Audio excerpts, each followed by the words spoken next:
Check 1 2 1 2 1 2 3 4. Hello, good morning, everybody. Steak CEO, the Carson Beck fan club. That's a nice damn! little... That was yesterday. Forgot I left. Oh, I thought you were extending your glazing of Carson Beck into. Nah, that's not necessary. Hold on. Yeah, that's okay. Do you know how to change it, or do you need me to help you? Thought I did, dude. I think you can figure it out, but I think I if you can need too. help, But in I'm the ready. meantime, you keep talking. Okay. All right. Sounds good. What's up, everybody? Good morning. How we doing? The chat's buzzing today. Chat's buzzing. I know why they're here. But that because we sent out the fucking bat call. You ready for this? We told them straight up, it's college football week 2. Now you know what you're getting. This is adorable that Steak still hasn't figured it out. You see those 3 dots on your screen down there? This is hilarious. Look at him squinting. He's thinking so hard, but really, it's like trying to take a light lap on a racetrack, but you're actually still just trying to find the ignition.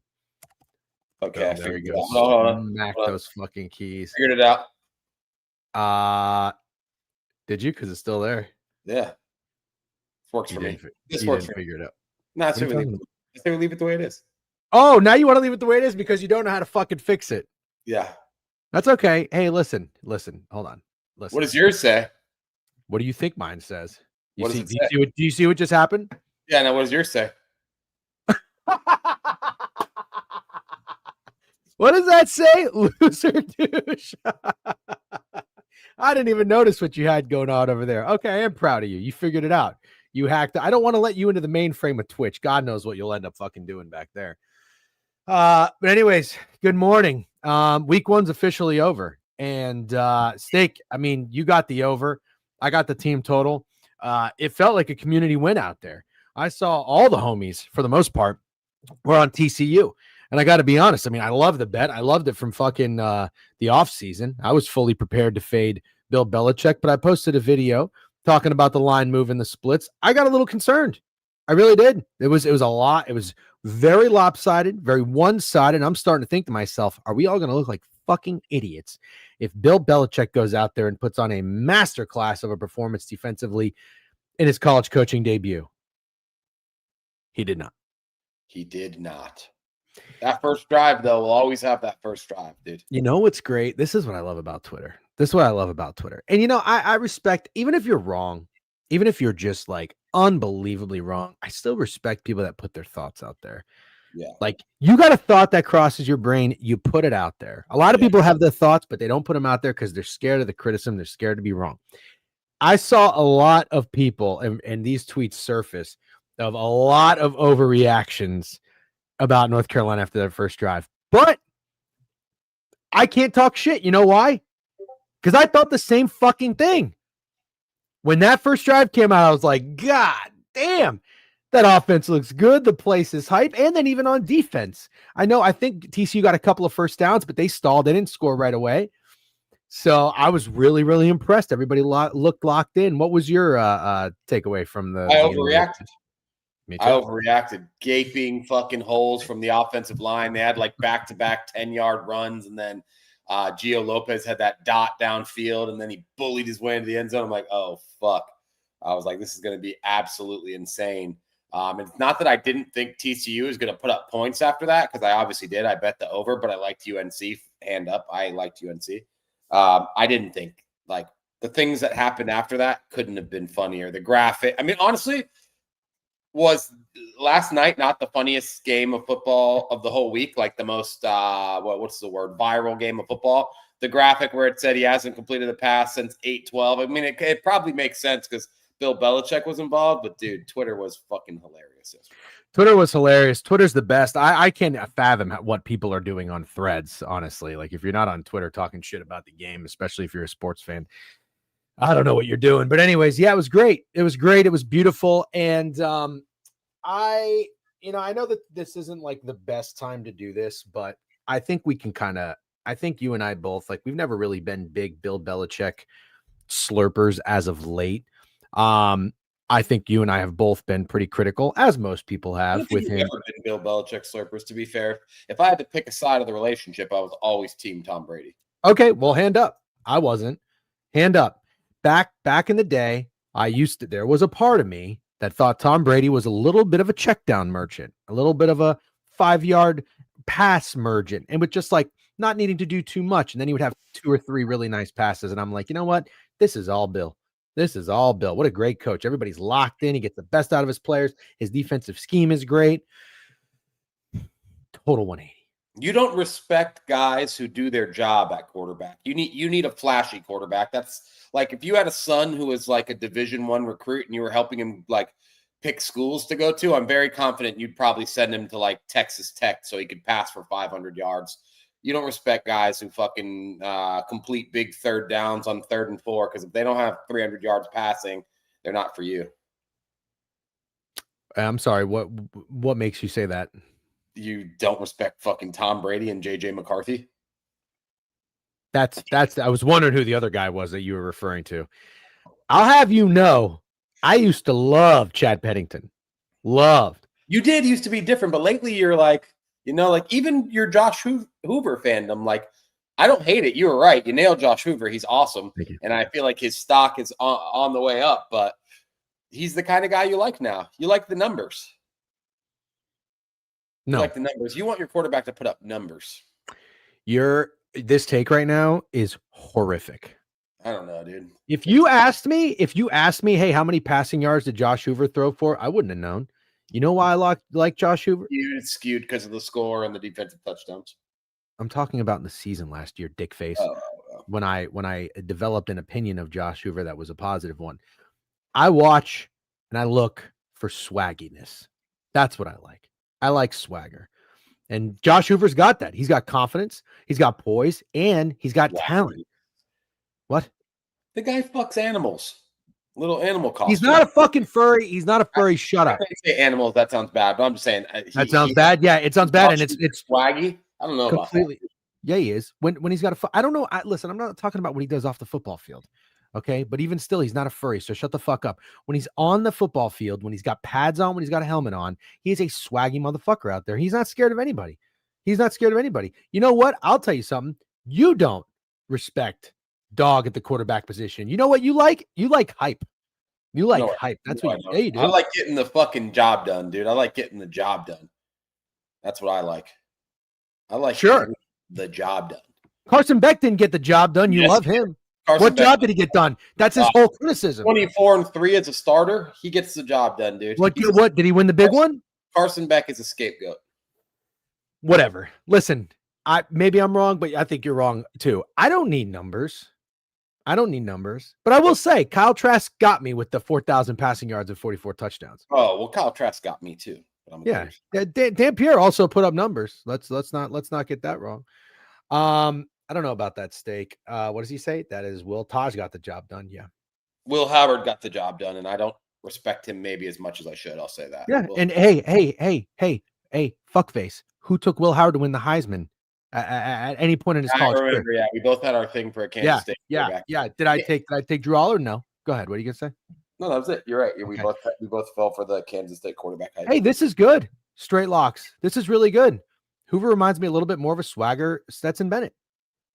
Anybody's more swaggy than Stetson Bennett. So you're a Stetson Bennett hater? I'm not a Stetson Bennett hater now. I just want to be clear. You're the same fucking guy that shit on TJ McConnell, by the way. That was a horrible take. I don't have any issue with owning up to a bad take. I understand. But what I'm saying is you like hype more than you like dog. You don't rank dog number one. No, that's not true. I like dog. You don't like dog unless that dog is a show dog that passes for 300 yards and 4 touchdowns. You're out of your fucking mind. You're like one of those weird dogs that win prize shows and they're like from Newfoundland or poodles. Something. Nah, I'm not really thinking poodles. I'm not spending time on this because this is a stupid fucking horrific take again. You're 0-2 out of your ass today. Listen, all I preach, keeper, bud. All I fucking preach is dog. What did I not bet Josh Hart like 17 times over his PRA in the playoffs? Dog. Was he putting up 40 points like Brunson? Your guy over there? Oh, Mr. SGA points. I don't care. I know that we're going off the rails because both your examples to come back at me were NBA players. Well, I mean, there hasn't been a football season to. I never said anything about what you appreciate in the NBA because you probably do appreciate dog in the NBA. I just don't think you appreciate it at the quarterback position. I know you kept betting the Edmonton Oilers because you wanted fucking Connor McDavid. Meanwhile, the Florida Panthers are just loaded top to bottom with nasty Another sport. That's all we fucking got to look back on as an example, you fuckface. College football. Well, I'll point it out as we discuss guys we like. We got a hype train level 1. Love that. What's up, Furl? Good morning. 7 minutes ago, we got a sub bang. Straight locks with a sub bang, 7 months. Picks with Deej, 15 months. Token picks, 25 months. Good morning. I feel like we're gonna have a really good. The boys are in. Yeah, the boys are buzzing too. I see we got a nice 70 over in Twitch, 28 in YouTube. We already got 100 people in here, not to count the people that are on Twitter. By the way, guys, I hate to do this to you, but we're going to since all the streamers are too. This is a good Hobie comment. And so every Thursday, Friday, you guys should call out 2 viewer people in court to go against you guys. See who hits more TD parlays. You guys are your viewers. I don't know that we have to do the TD parlay thing. We have to make up for how bad we are at betting home runs. I don't know how to hide. Okay. How about you take initiative on this one? Just tell me what to do. I don't know that I totally get the rules. It's pretty simple. We pick 2 guys. This week I pick Hovey and Cornfields. So Hovey and Cornfields touchdown parlay versus DGen and Steak. And week 2, I'll pick week 2 right now too. Fat Girls and Kev. Yeah, but what if none of us hit a parlay? Then none of us hit a parlay. Oh, okay. So it's like we can come out of this. We can come out of it with nobody being a winner. Yep. That doesn't really sound like a fun competition, but shut up. Of course it's fun. I was going to say, why don't each of us pick like 2 guys and we see who hits more? A parlay either it like might not hit. It's 2 guys. We're picking 1 guy each. I understand that, but what if one of us is right and one of us is wrong? It's still I'm gonna tell you right now, chat. Yeah, if one of you guys wants this fucking guy as your teammate, you can have him. This is unbelievable. Like, for example, is your week 1 guy Ash? Oh, wait. Hovey, how about this? Do they have to be above a certain odds, or we can just pick fucking minus 120 guys? Big Rob, have you not been listening to me the entire offseason? My guy is Ash and Genty. It's the POD 2.5 units. It's already in. It's been placed for a very long time. Come on. You guys got to pay attention. DGen going to pick Alvin Kamara 8 straight weeks. Absolutely not. Fuck that guy. Yeah, see, this is the way to go. Brinks has his head out of his ass. We should take them as straight so it counts for something. At least you're getting a guy right. If one of us is right and one of us is wrong, it's a loss. You can bet whatever you want. You can bet him whoever you want straight. You could literally do whatever you want. But I know, but the competition should count. The competition should be who hits a parlay first. The DGen viewers or DGen and Steak. Alan Dims is acting like I don't fucking preach week 1 is all about overreacting. This guy, you don't pay attention either. Nobody fucking listens. All you do is you live in your own fucking world and perceive things the way you want to perceive them. I can't believe it. Bet teams at week 1 getting big spreads versus bad teams to completely run over them and the market adjusts. You fucking guy. This guy is such a pain in my fucking ass. We got a newsletter that's been out there for 3 to 4 fucking years, Alan. If you pull your head out of your ass and read some text, you see my fucking wrist? You know why it hurts? Because I've been fucking typing as well as maneuvering this goddamn mouse. All we talk about is overreacting. Dipshit. Nobody pays attention. Nobody listens. Alan Dims over here fucking blah, blah, blah, blah, blah, blah. Alan from the top rope. Yep. Trying here, fat girls. What does it say? Sure, that's from typing DGen. Kind of funny. All right, listen, let's put it to a poll. For a touchdown parlay competition. Oh, you're sitting the dumbest poll ever. Can't wait to fucking smoke you. TD parlay. Should we do straights too? It's fucking lame. Parlay only. Parlay and straights. I think this is a very fair question. I want a new competition. Dude. What do you want your competition to be? I don't want to be on a team with your stupid fucking ass. I think we should each pick a member of the community and team up with them to hit a parlay. That's very fun. That's much more fun. But you're still, we're not counting the straights at all. We're just counting if the parlay hits or not. I would like to just do 2 TD parlays. We each pick a person every week. Okay. But I just want to run a hypothetical situation by you. Since this is a parlay, we could get into week 7 or 8 and nobody is winning. That's very, very true. Just like our home run parlays. I'm aware how parlays work. I'm aware that sometimes they don't hit. I fucking understand, dude. I get it. Okay. I know that you know that. and you just compared it to like our home run parlays, which none of them hit for 2 months. Yep, and if you want to have more fun for a competition every week, it would be cool. We sure as fuck better be better at betting football than we were MLB and taking guys that are probably going to be plus 120 to score touchdowns as opposed to guys who are like plus 475 to hit home runs. We're going to hit some, dude. We're going to hit some. Well, I am with who I pick. I don't know what you're going to do with whoever the fuck. That's my whole point. You're going to hit some when I don't. I'm going to hit some when you don't. You're not on a team, so we don't have to worry about that. This is crazy. If you just did straight bets, every bet at one unit, you can have a winner every single week. Oh, wow. Would you look at that? Somebody with some fucking common sense. Look at that. You're highlighting the only fucking comment in the whole stream that agrees with you. What's the poll? Because we've talked about this before, YouTube knows ball, apparently. Twitch is saying 22-3 parlay only. 22-3. You're fucking Bill Belichick, dude. I'm TCU. Hold on. Fat girls, you're on speakerphone. Say whatever you want, dude. What do you want? Yeah, first of all, DJ, the whole point of this is fun sweats. We're not trying to be fucking the number one bettors on Pickett, bro. Nobody gives a fuck about straight bets. No one gives a fuck. Okay. Thank you, Fat Girls. That was actually a really good guest appearance. See you later. That was the worst guest appearance I've ever heard in my entire life.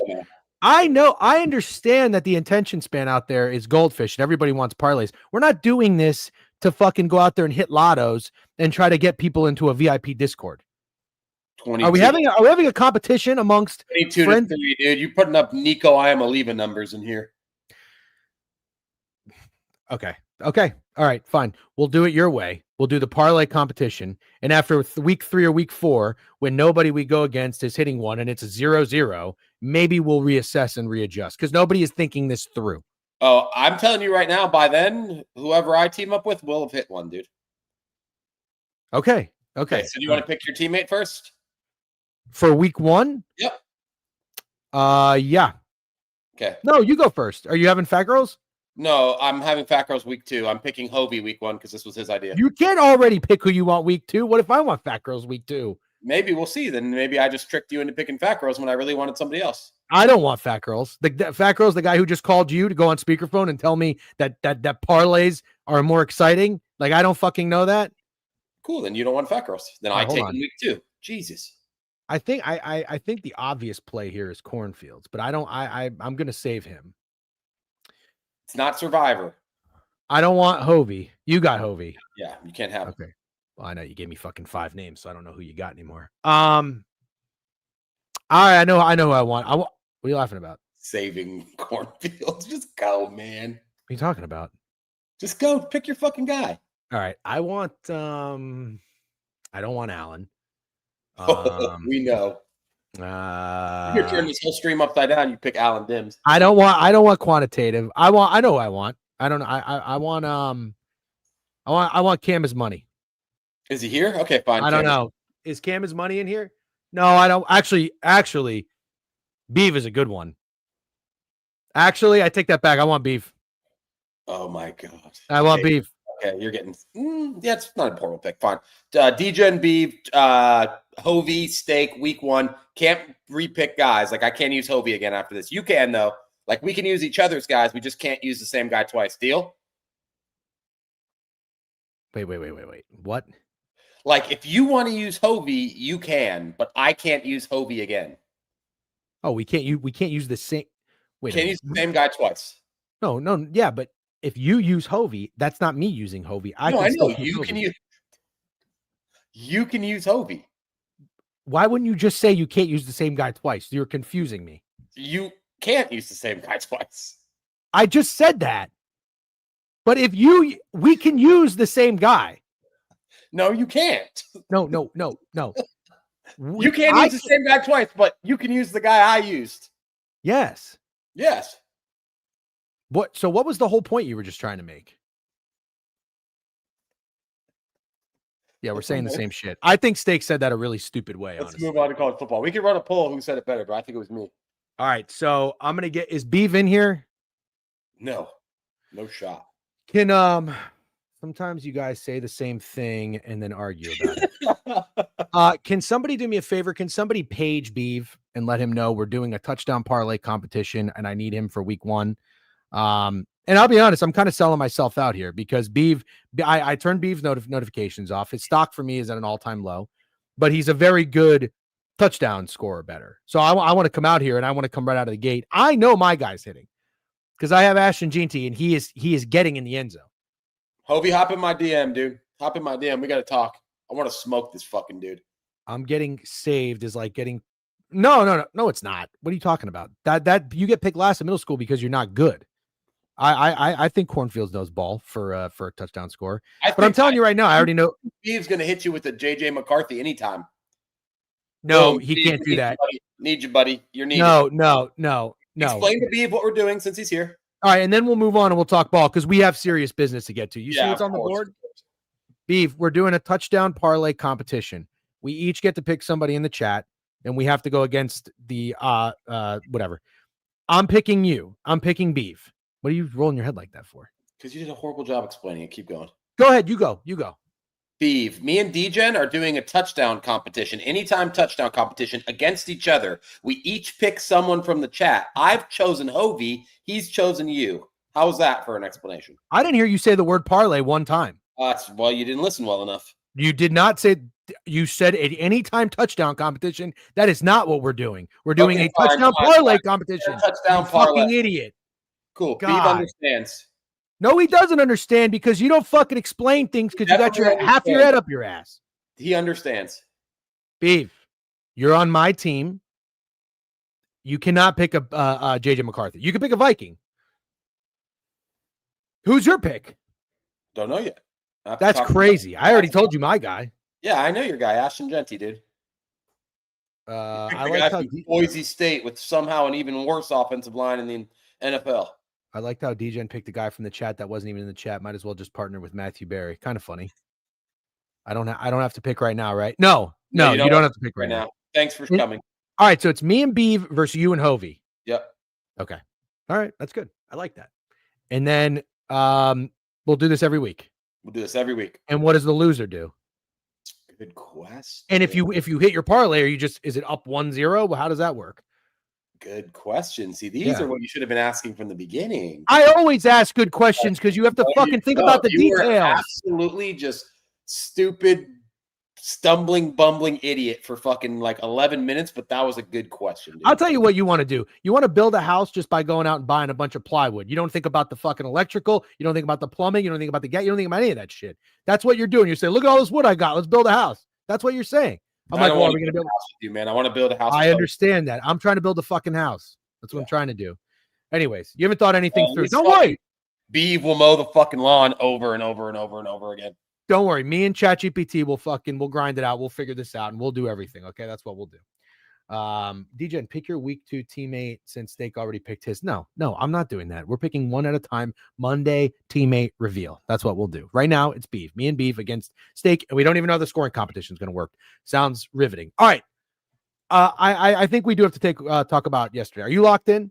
Yeah, I'm locked in. We talked a little bit about yesterday, but I'm down to talk a little more about yesterday.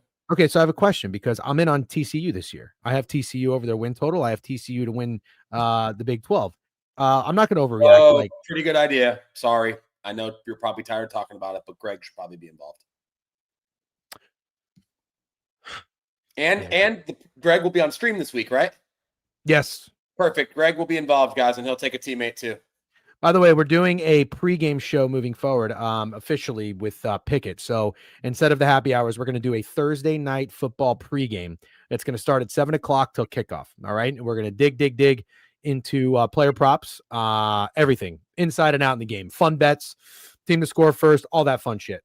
My DM's open. Greg. Ooh, Greg and Corn would be a good one. Greg's minus 350 to pick Warren Sharp, I think.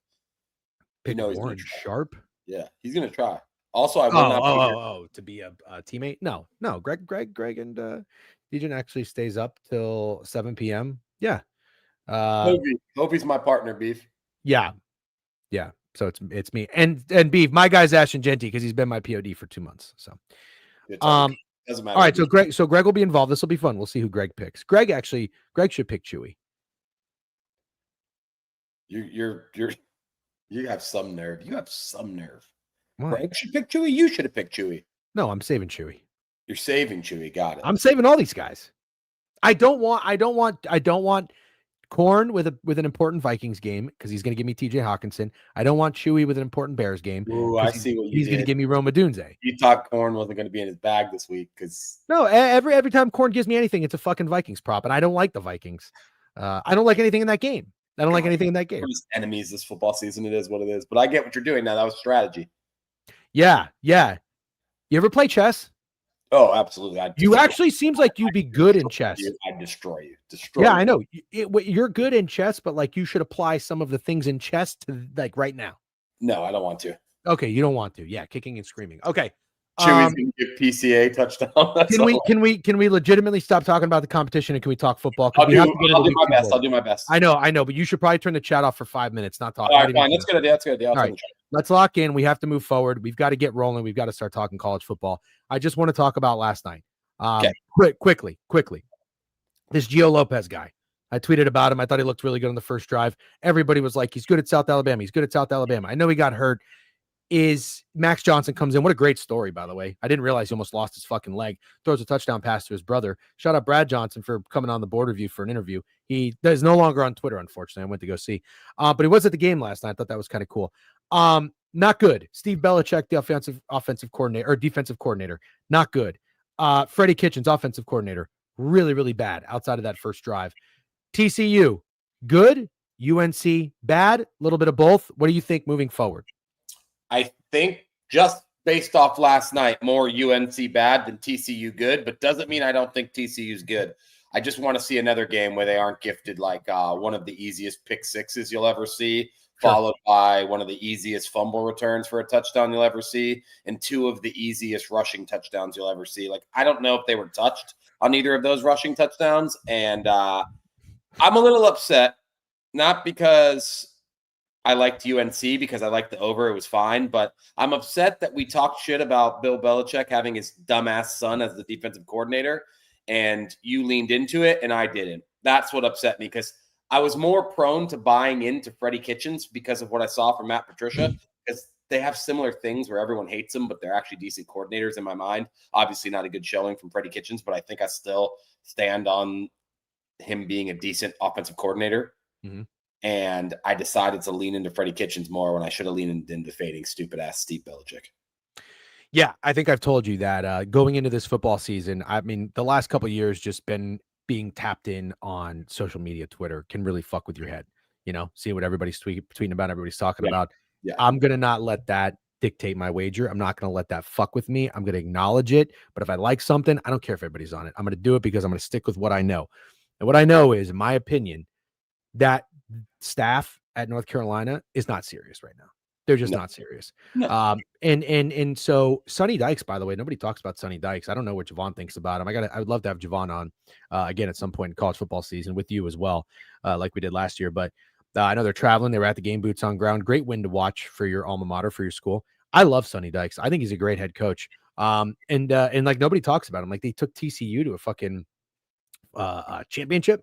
And all of a sudden it's like they got their ass kicked and like, that's it. Like, come on. Josh Hoover is a good quarterback. So a good coach and a good quarterback with not a lot of hype, you know, and it's not like they did a lot last year.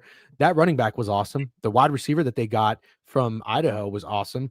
But I won't overreact. Like Alan Dims tries to tell me, like I just started fucking gambling, like I'm fresh out of the womb. Not going to overreact, but I thought overall TCU looked like a really solid team, even defensively. So they're going to be a team that, I mean, again, I'm already invested on them, but I would say be really careful in the Big 12 because if Utah is legit, I don't know about Baylor out of week 1, but I'm going to give more credit to Auburn there. Kansas State looks like a team that's going to be falling a little bit, but that conference could be pretty fun if a few of those teams can be serious, and TCU could be a little bit better than everybody expected. So I think Big 12 will be fun, even with Baylor losing to Auburn. I don't care. Yeah, even with Kansas State kind of being a little bit trash, I think the Big 12 will be awesome. And we said that going into week 0, to be fair. Got to see how Texas Tech is. Yep, they're the last one to play a game that matters, or is there somebody I'm forgetting? Feels like everyone in the Big 12 for the most part kind of played a game that mattered, right? Mm-hmm. Yeah, and Iowa State too. They're a fun team, 7.5 win total. Nobody's really talking about them. Don't forget about Arizona State. That's right. Yep. Oh, yeah. Arizona State. Yep. Thank you. And they play one that matters this week. Yep. That'll be fun. Mississippi State. Looking forward to that one. Last thing I want to talk about, because it has to get talked about, the status and the reputation of Bill Belichick. How much could having a disaster of a season at North Carolina affect it? Because here's what I'm wondering. It's already started to taper off for Bill. Okay. And again, I'm a perfect example. Long time ago, I used to be Team Bill over Team Brady. But if you look at the years since with the Patriots, when they split up and what Tom Brady did compared to what Belichick did, I mean, Brady went to another team and won a Super Bowl. Like, enough said. The debate, there is no debate. Bill Belichick, I actually asked ChatGPT this. What was the Patriots record since Brady left when Belichick was coaching from the years 2020 to 2023? Do you have an idea of what they were? They played 67 games. Sure. I'll say 67 games. I'll say they were 30-37. Pretty close. Actually, very close. 29-38.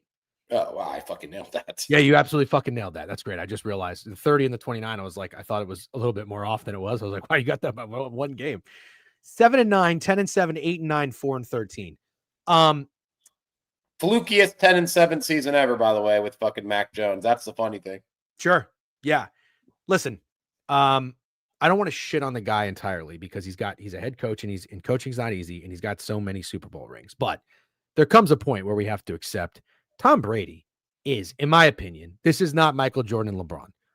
This is Tom Brady is the best quarterback of all time.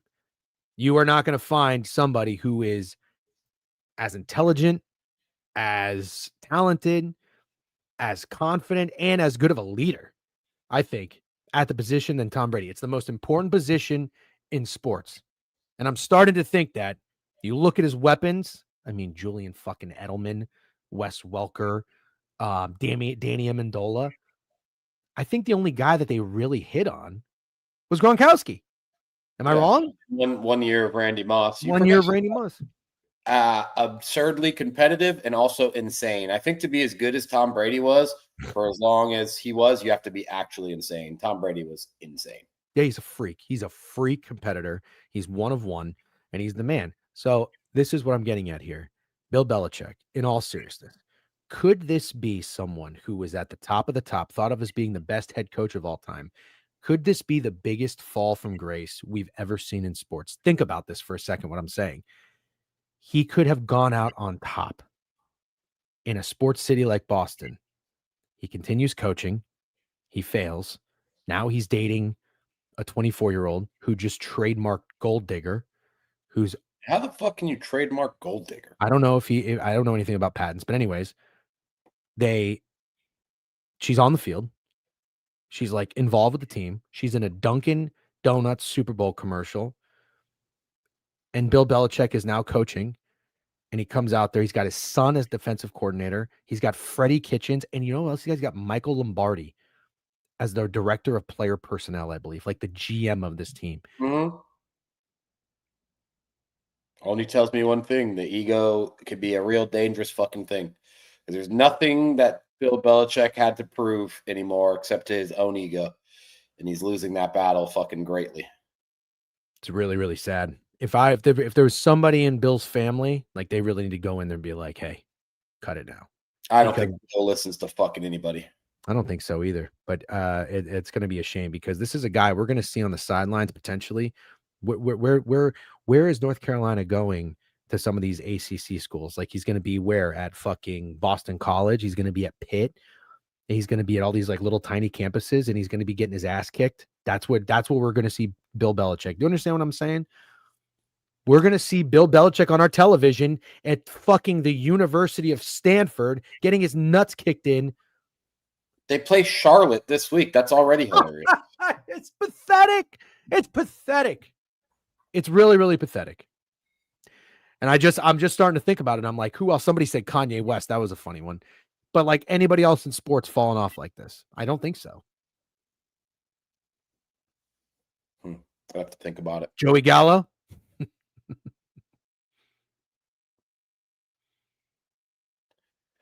I don't have anybody because AB, if it's AB, it can't count, right? AB can't count. Why can't AB count? AB's a decent. You know who fell off really quickly, in my opinion? Oh, wow. Deshaun Watson's a good one. How about Cam Newton? Yeah. Not as hard, but he's fallen. Not as hard, no. That's a decent Cam one. Newton fell off, and now he's a fucking weirdo. It's the first game out of school. He was hired at like 4 months ago. Relax. I don't know if Ben Simmons ever fell on. I don't know if I can relax.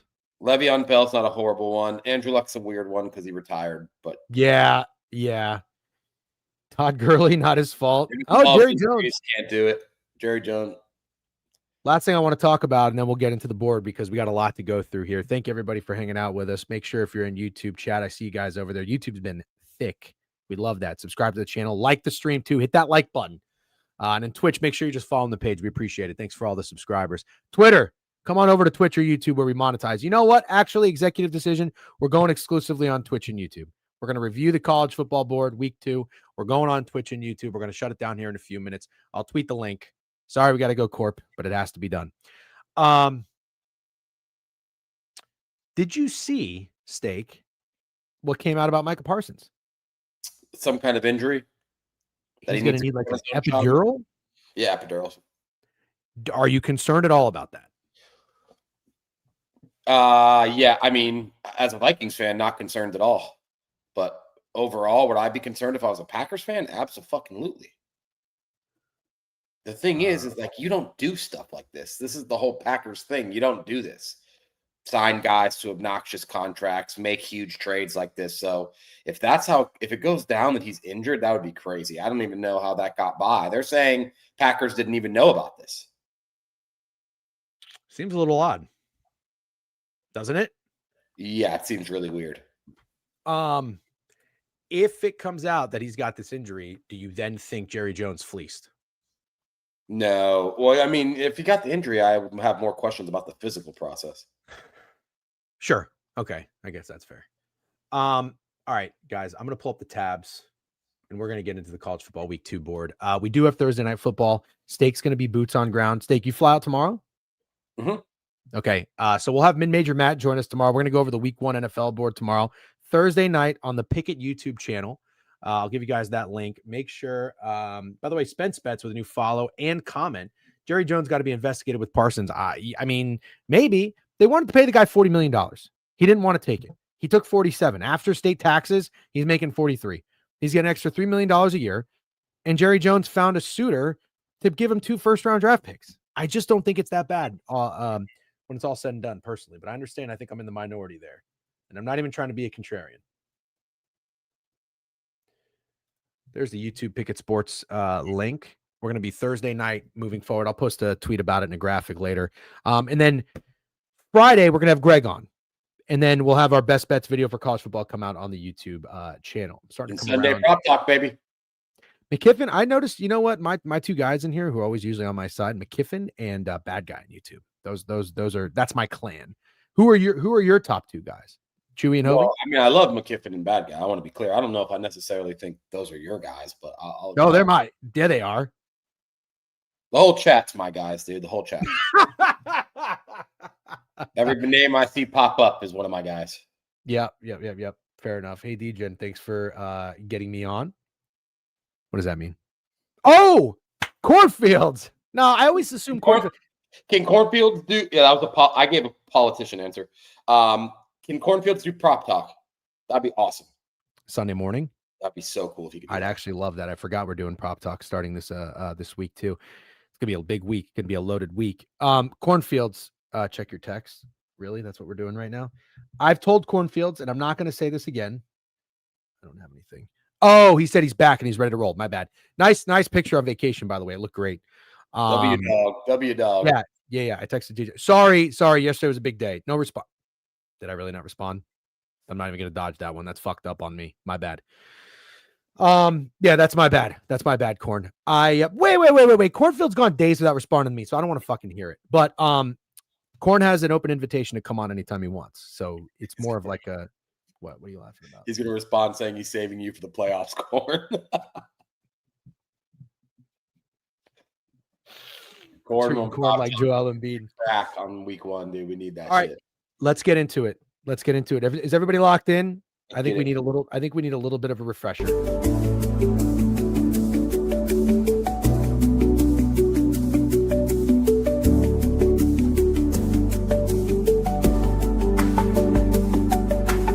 the lock emoji in. Put the lock emoji in. Everybody reset. Everybody reset. Lock emoji, not the snow emoji, not the tomato emoji. Nobody listen. There we go. Straight lock. All right.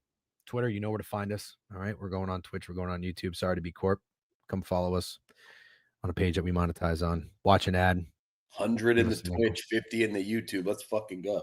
Yeah, we love that. We're fired up. Okay. Steak, some good reads last week, some bad reads last week. We'll take it. We'll move.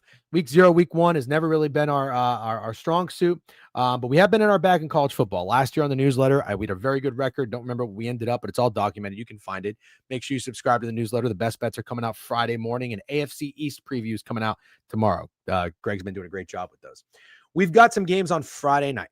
All right, Friday night, and I'm going to tell you the few that we have are 7 o'clock, 7:30, 9 o'clock. Okay, nothing too late. Only 4 games, but we've got some teams that are playing, and some interesting. I don't know that I want to call it bounce back spots, but maybe an interesting opportunity to attack 1 or 2 of these teams. Although just my first glance at the board, I can't tell you that I necessarily love it. But let's start. I'm going to get the board up. Don't you worry. Don't you worry about a thing. If I click the right fucking. Drop it, Lewandowski. Drop it like it's hot. Louisville is hosting James Madison, -14. I'll tell you this. You probably already know that I am a big Louisville guy. It's my biggest wager this year on their over 8.5 wins. You're a Miller Moss guy. I'm a Jeff Brom guy. Their running back duo, when I was doing some research into them, supposed to have one of the best running back tandems in college football. Isaac Brown, I believe, he had 6 carries, 120-something yards. Yeah, he went absolutely nuts. Absolutely nuts. Now, I will say, I always talk about deja vu or a little line familiarity. Where have I seen this before? I don't know much about James Madison, so I'm hoping you do, or I'm hoping somebody in the chat does. This line looks short. That's what I think. It's almost giving me Army versus Tarleton State vibes. I am shocked that Louisville is only 14-point favorites. Home game against a school like James Madison. But that is my question. What do we know about James Madison? Well, the first game, they were 26.5-point favorites against Weber, whatever. They won 45-10. This team must have had some expectations. Or maybe the odds maker. We're talking about James Madison. I know Sig's left, but this is a very, very respected school that's usually towards. Well, that's what I was wondering. Because since Sig left, are they still that type of team? Well, I mean, no, you can't lose a coach as good as Sig's and expect to be the same. But somebody said in the chat they're still up there with the favorites to win the Sun Belt. They're definitely not a slouch. I don't love the quarterback Barnett or whatever. I agree. I guess the line's a little short. I saw someone say -13.5, and I'm showing -14.5 now. Just football brain, because that's all I got for this game, because I'm not going to pretend like I watched James Madison's first game. First, football brain tells me I don't know how James Madison scores enough to stay in this game with Louisville. Thank you for referencing the opener, guys. I don't know why I didn't look. And they went 11-1 last year. Okay. And I thought AK in that line might not be short, because I don't know that anyone's even as high on Louisville as you are. I liked what AK had to say too. James Madison whooped UNC. Yeah, James Madison can ball. Okay. They are Louisville open 15. They're down to 14. 14.5. The total open 56.5 up to 57.5. So it's up a full point there.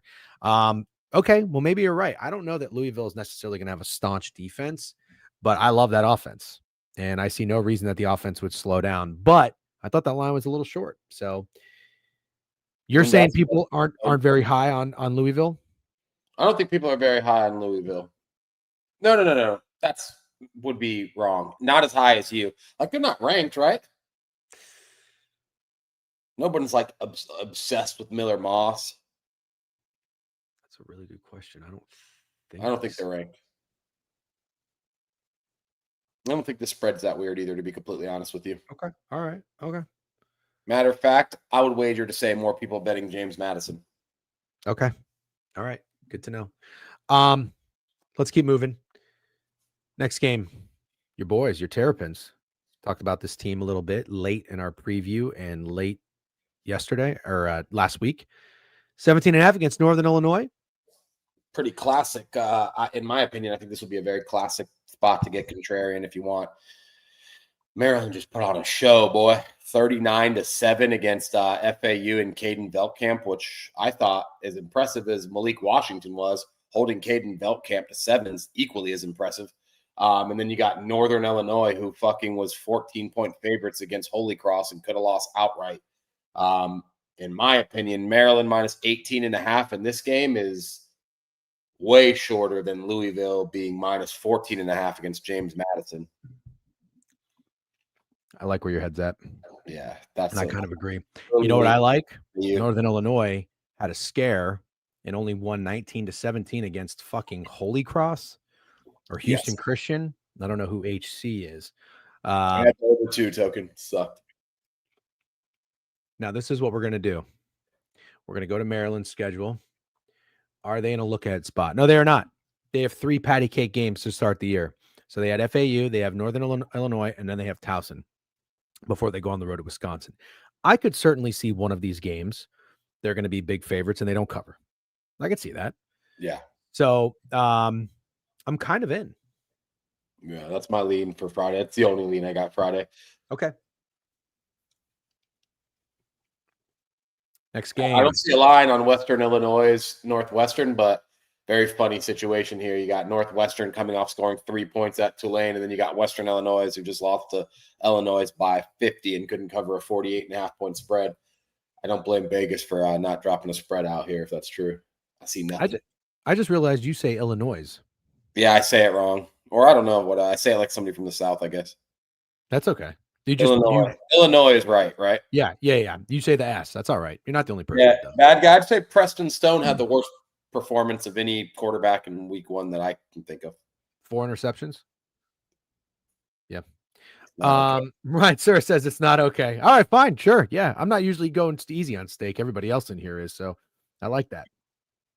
I'm saying it wrong. I'll hand up right now. I say it wrong. Good. Because if you were to try to pretend that you weren't, we were going to have a real problem. Yeah, sure. Boise would be one hell of a bounce back spot. They come home against Eastern Washington. I don't see a line on this, but man, Boise was absolutely pathetic against USF. They have a bye after this game, so I don't really know. I mean, what do you think the line would be here? Does anybody? Well, I guess I can go to Wager Talk. No, there's no line. There's nothing.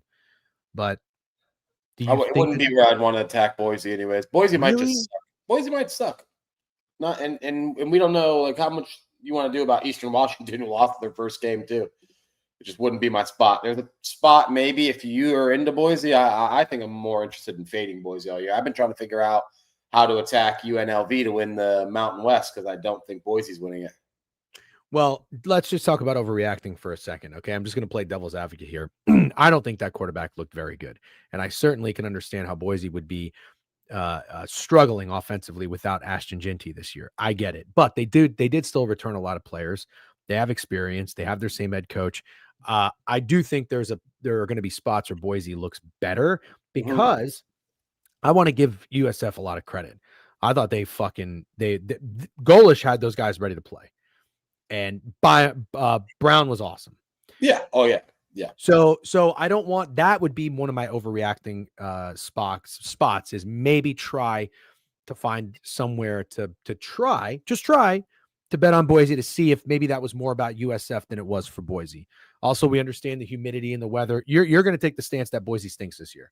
Yeah, absolutely. And I think, and I never talk like this about my team, I think a slightly above average Gator team is going to absolutely wax USF this weekend. And you're going to feel a little differently. Thank you, Bart. That's right. If you guys are in YouTube, like the stream, we really do appreciate it. See, we got 150 in here on the, 10:54 a.m., middle of the week or beginning of the week on a Tuesday. We really appreciate you guys hanging out. We love doing this and we like the support. Steak, I'm going to go repost the tweet with the links for YouTube and Twitter. I'm going to send it to you. Why don't you go ahead and hit retweet on that too? Let people know we're live on YouTube and Twitch. Yeah. All right. I think that's it for Friday. So if we have to make some wagers right now, like Louisville, like Northern Illinois. And I don't know if there's going to be a line on Boise, so it's probably no reason to get into it. But I would probably take them even if they were like minus 38 or something. Yep. Okay, we're into Saturday, baby. We're into Saturday, September 6th, noon. I haven't even taken a glance at this slate. I don't know if it stinks. I don't know if we got games coming up. I'm fucking fired up. Love the streak. What's up, Pick Pros and Ponies? How you doing? It's for the sickos, man. This shit is for the sickos. NFL is tomorrow, Dawes, and we're going to be joined by mid-major. Birds, Cowboys. Yeah, we'll talk about it tomorrow. And then we have the Thursday Pickett pregame show. So, all right, there's a few okay games. All right, let's rock and roll. Minnesota, no line there, no reason to talk about it. Texas, 37 against San Jose State. Question here is nothing to do with Texas. The question here is, what did San Jose State do? They lost to Central Michigan outright as huge favorites. They were up right above under Boise State to win their conference. It was a fucking horrible showing. I still don't really know how it happened because San Jose State had one of their receivers have 200 yards, and they still somehow lost to Central Michigan and only put up 14 points. I have no idea how that happened. Is San Jose State supposed to be good this year? Solid, yeah. I just told you that it's tied for second best odds to win the Mountain West with UNLV going into the year. Well, San Jose State could have maybe had themselves in a look-ahead spot. I was going to say, if there ever is to buy in to a bounce back for maybe not even a team but a player, it's got to be Arch Manning, right? I think that sounds really obvious. That's what I'm saying. What I'm saying. And then you look at this, it says, go ahead. There's a few bounce back spots this week. Obviously, Alabama, Arch Manning, a few others. I think hands down, given the fact that San Jose literally just lost to Central Michigan as I think it was 17, 18-point favorites. Don't quote me on that. Mm-hmm. I think this is the most obvious bounce back spot of the week, not just specifically for Texas, but for Arch Manning as well. Mm-hmm. I'm kind of with you, man. You talk about Boise State being bad. I'm not here to tell you that I think Texas is bad, but I don't know that Texas is necessarily a team that I trust to go beat anybody by 38 with what I saw from Arch Manning. And I know that was Ohio State's defense, and that was Matt Patricia, and that was against Ohio State on the road. But I'm just saying, 38's a lot of points. It's a lot of fucking points. Backdoor could be wide open. I would probably lean San Jose State here. Yeah, I know. It's weird. I would too. I do have deja vu of fading Texas in this spot. And we won. It was a glorious backdoor. I can't believe I just remembered this stake. Week 1, 2023. Do you remember this? Do you remember who Texas played at home? When you say it, I'll remember. Rice. Mm-hmm. And I'm pretty sure we had Rice like plus 28 or plus 30 or something. They were getting their ass kicked. They weren't moving the ball at all. It was like 37-3. And then Rice had a beautiful backdoor touchdown. They lost again 37-10. Could kind of see that happening again. Me too. Except I think the score will be higher. Okay. You lean over? I lean over, yeah. I lean San Jose State putting up a few points.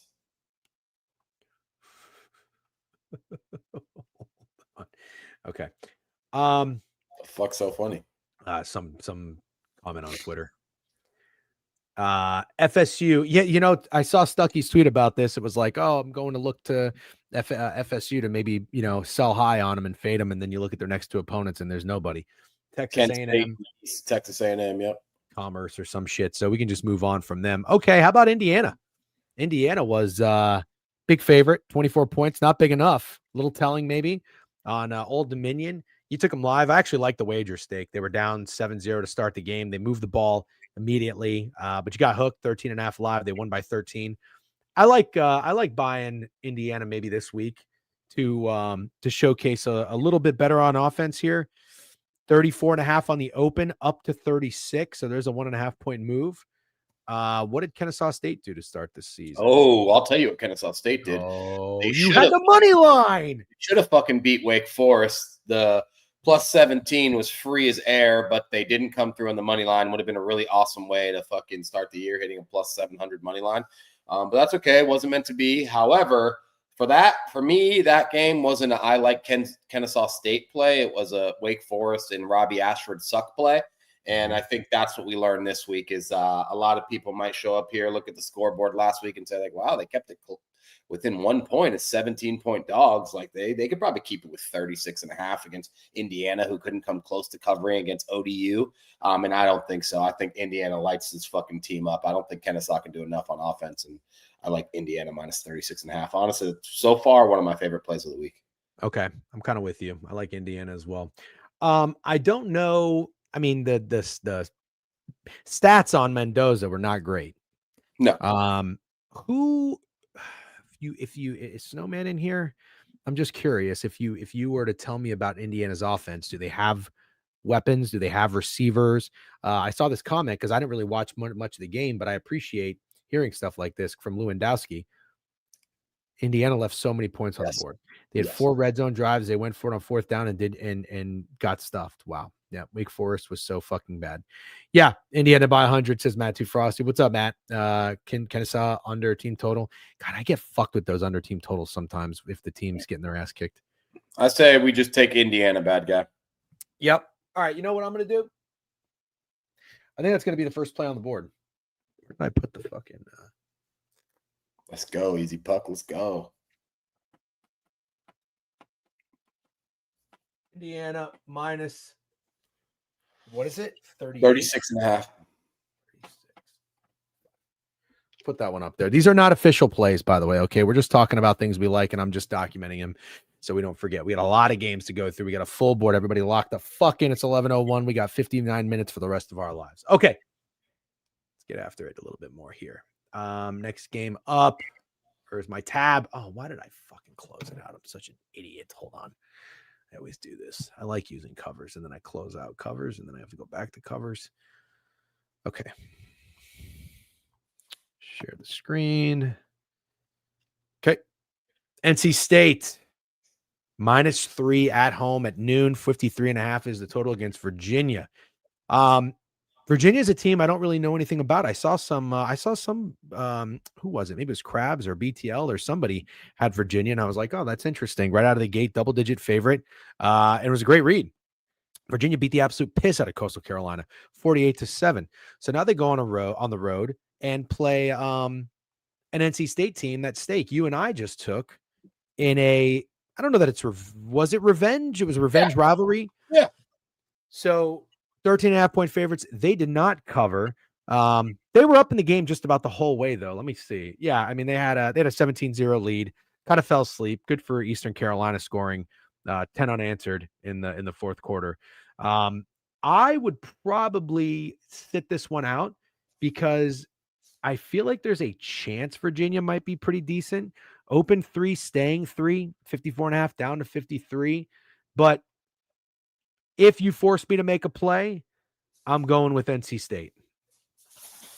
If you force me to make a play, I am going to go with Virginia. And I was also one of the people who liked Virginia last week. I told you about it.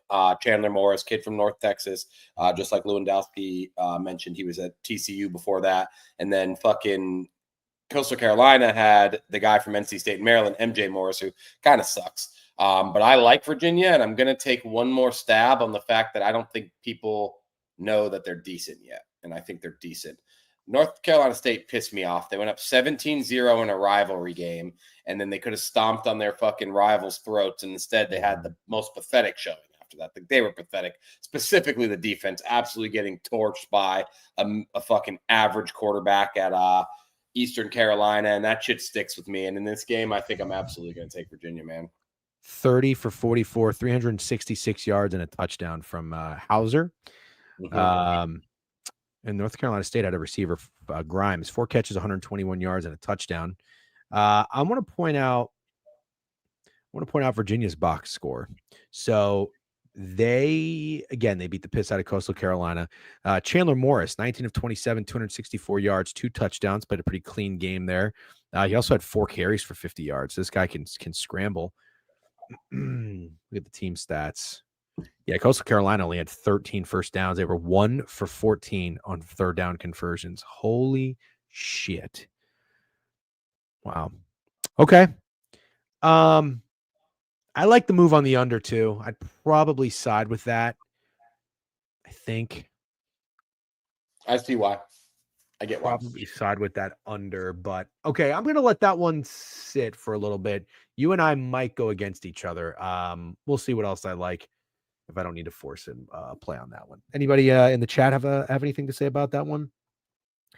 Pick the Pro says Virginia rolls. I'm on Virginia over win total. I like this spot. Okay, looking forward to your Irish Open cards tomorrow. Huh? Oh, me? Irish Open? Interesting. Chandler Morris is a QB for Virginia. He was a QB for TCU in 2023. Okay. All right. That targeting call ruined the NC State cover, but yeah. Oh, really? We got fucked with a bad targeting call? We played like bitches for the fucking last quarter and a half. We deserved it. Okay. Next game. Here we go. We got a couple of good games coming up here. SMU and Baylor. I wouldn't mind buying low on Baylor stake. Now, I'm going to need you to talk me through this one because I know you were kind of the Baylor guy. I like it. I like their team. I like their quarterback and whatnot. But again, they got smoked by Auburn. I'm kind of thinking that had more to do with Auburn than it did with Baylor. But SMU had an exhibition game against Texas A&M, Corpus Christi or some bullshit.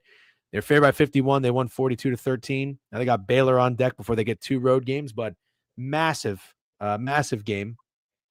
And Baylor, having to have a real opponent and a tough challenge, I wonder if that benefits them in week 2 as opposed to a Patty Cape game. I lean Baylor in this one, but I will say I didn't watch the full game. I didn't get my eyes on it. So I'm not as confident in a read here. And I don't really know where we stood. I can't remember where we stood with SMU coming into the season. I think you like them. Curious to hear your thoughts on this one. Well, I'll be honest, Lewandowski, if you think the total's nuts, I can't say I fully agree with you after watching the way Baylor played defense against Jackson Arnold and the fact that game had 62 points. I just feel like the total kind of makes sense. I do too. 64.5. Yeah. I remember we talked about how awful this is a weird comparison, but I'll do it anyways. UNLV looked against Idaho State and we were like, oh, what a great get right spot for the defense to get to go against Phil Longo's shitty ass Sam Houston team. And we nailed that. Here's where I'm scared. Baylor's defense was abysmal. If I would have told you that Sawyer Robertson had 420 yards and 3 touchdowns, you would have told me that Baylor won that game by 3 touchdowns. But instead, the Baylor defense made Jackson Arnold literally look like Lamar Jackson. Like, it was crazy. He didn't do that much in the passing game, man. It was all running, and it was crazy. It was like everything Jackson Arnold did went for fucking 10 yards plus. It was very, very crazy. Now you got to play Kevin Jennings. Isn't that the worst situation ever? It's like Kevin Jennings is a good running quarterback. He's a little bit. He's both. I'm not going to take away that he's also a decent passer, but I mean, yeah, dude. I don't know. I don't know if my football brain will allow me to take Baylor here. Isn't it almost a good thing that you just saw a quarterback like that, though? I can't compare. That's what's crazy is they made Jackson Arnold look like that. Jackson Arnold, by the way. No one came to the game, and sorry to cut you off, but no one came to the game and said Jackson Arnold's going to rush for 120 tonight. Yeah. Jackson Arnold was 11 for 17, 108 yards. We're on the ground, 16 carries, 137 yards. You said it felt like you ran for 10 a carry. You're pretty fucking close. 8.6 yards per carry. 2 touchdowns as well. Ridiculous. That's ridiculous. And Auburn's running backs had success too. Damari Alston, 16 carries, 84 yards, 5.3 yards per carry. Jeremiah Cobb, 16 carries, 74 yards. By the way, Cam Coleman, I saw a clip of him. He was wearing 2 watches in the game. Is that real? I didn't see that, but after seeing Ryan Williams' emotional support doll, I have my questions about these fucking college wide receivers. Okay, can I not sound like too much of a boomer? But I think wearing 2 watches in a college football game is the dumbest fucking thing I've ever seen. Wearing any watches in a college football game. The dumbest fucking thing I've ever seen in my life. Like, I almost don't even think I blame Cam Coleman. How does the coaching staff let him do that? How do you not tell a teenager like, hey man, you're gonna be, I don't know anything about this kid, but I think everybody tells me he's gonna be good. Like, you're gonna be really successful, you're gonna make a lot of money, you're probably gonna buy a lot of watches in your life. You don't need to wear one right now in college football. Yeah. Am I is that a boomer? I'm with you. Coming from a guy who wears a ring to monitor his sleep. That's a little bit different. Yeah, it's different. I can't side with you here, Cornfields. Thank God. About fucking time you took my side once. Jesus Christ. Okay. Anyways, I like Baylor. I still like that their offense found success. I like that Robertson played well. And you kind of talked about that comparison with UNLV. I mean, listen, man, maybe I'm just going to play. I'm benefit of the doubt here for Auburn. Maybe you really didn't know what to expect from Jackson Arnold. Maybe. Yeah, I'm with that. Kind of caught him by surprise. Now the game plan could be a little bit better. You saw what you did wrong against Arnold. Now you can make some tweaks and improvements and do those things right against Kevin Jennings. So I'm going to say I still believe in Baylor to be a good team this year. It does concern me they had a 7.5 win total. That was pretty low, but schedule's brutal, man. Yeah, you're right. You're right. That's right. We talked about that. You're right. I still like them looking at this. They had 23 first downs, 483 yards of offense, and Robertson played well. So I'd probably, would you call it buying low on Baylor? Yeah. Buying low on the Baylor defense for sure. Yeah, I would buy low on Baylor. I like Baylor. It looks like, if anybody cares, the line opened 4. SMU was 4-point favorite. It's down to 3. So money is coming in on Baylor. So I don't know. I don't love that. I would much rather have the 4. Also, the 4 is a little bit more respectable of a number. That's where I'm at there. All right. Steak, anything on Jacksonville State? Didn't Jacksonville State just hang in there with UCF till the end? They did. Yeah. Well, give me the same read. Personally, I would go with the same read. Jacksonville State wasn't good. UCF is horrible. And so I would be taking liberty or nothing. That would be my only read. Liberty bibbity. All right. Let me see what they did. They beat Maine 28-7, 25.5 point favorites. So they didn't cover. Nope, but I like that. Personally. Why does Ethan Vasco sound so familiar? That name does sound very familiar. Where was he at last year, Chad? I know you know. Drawing a blank. Ethan. I like Liberty. I like Liberty too. I think I might make the big board Steak. Absolutely. Yeah, write it down. Yeah, Vasco, where'd he go? Liberty, Liberty, Liberty, Liberty. Kansas is probably what I'm thinking of. Okay. Got a couple good games here that I'm ready to talk about. I'm so excited to talk about these games. Iowa State at home. Yeah. Laying 3 against Iowa. Open 2.5, moved up to 3, total 42.5, down to 41. I will say, I think it's kind of crazy that the total is even in the 40s. Here's what you need to know about Iowa State. They're 2-0. They've had big wins. What are you smiling about? Not that McKiffin and Ryan Sir are perfect ball knowers, but I just can't get past the fact that I feel like people are dying to fade Rocco Becht. It's crazy. And I can't figure it out. It's crazy. I don't know what it is about Iowa State and Rocco Becht, but people do not like this fucking team. Nope. Spence Bet says under. Sure, I like the under. I'm going to tell you again. All right. Maybe this will blow up in my face. It doesn't matter. You put your opinions out there. Then I respect it. And you can criticize me. If you don't say shit or any predictions or opinions, get fucked. I went and watched Mark Gronowski play football in the spring game, and I was not impressed. I know it's a spring game. What else are you going to tell me to watch? Get fucked with the South Dakota State highlights. I watched those. He looks amazing. Look at the competition he's going against. It's like Arch Manning in high school. No disrespect to D2 athletes, or whatever you want to call them. Gronowski does not look ready. He had 41 passing yards in his debut for Iowa. I understand everybody is dying for Iowa to have a quarterback. He looks the part. He's got the Brady Quinn look. He runs. He's got an arm. He just looks nervous. He looks nervous. Let me tell you the truth, man. What are you laughing about? That's the funniest fucking stat line ever, dude. You know how funny it is that all offseason people were like, oh, Iowa's finally got a quarterback, man. Watch out. They finally got a quarterback. And he comes out against fucking Albany and he goes 8 for 15 for 41 yards. That's fucking hilarious. I do use this angle and take for a lot of teams. Like, for example, Liberty. I don't think Liberty showed a lot against Maine.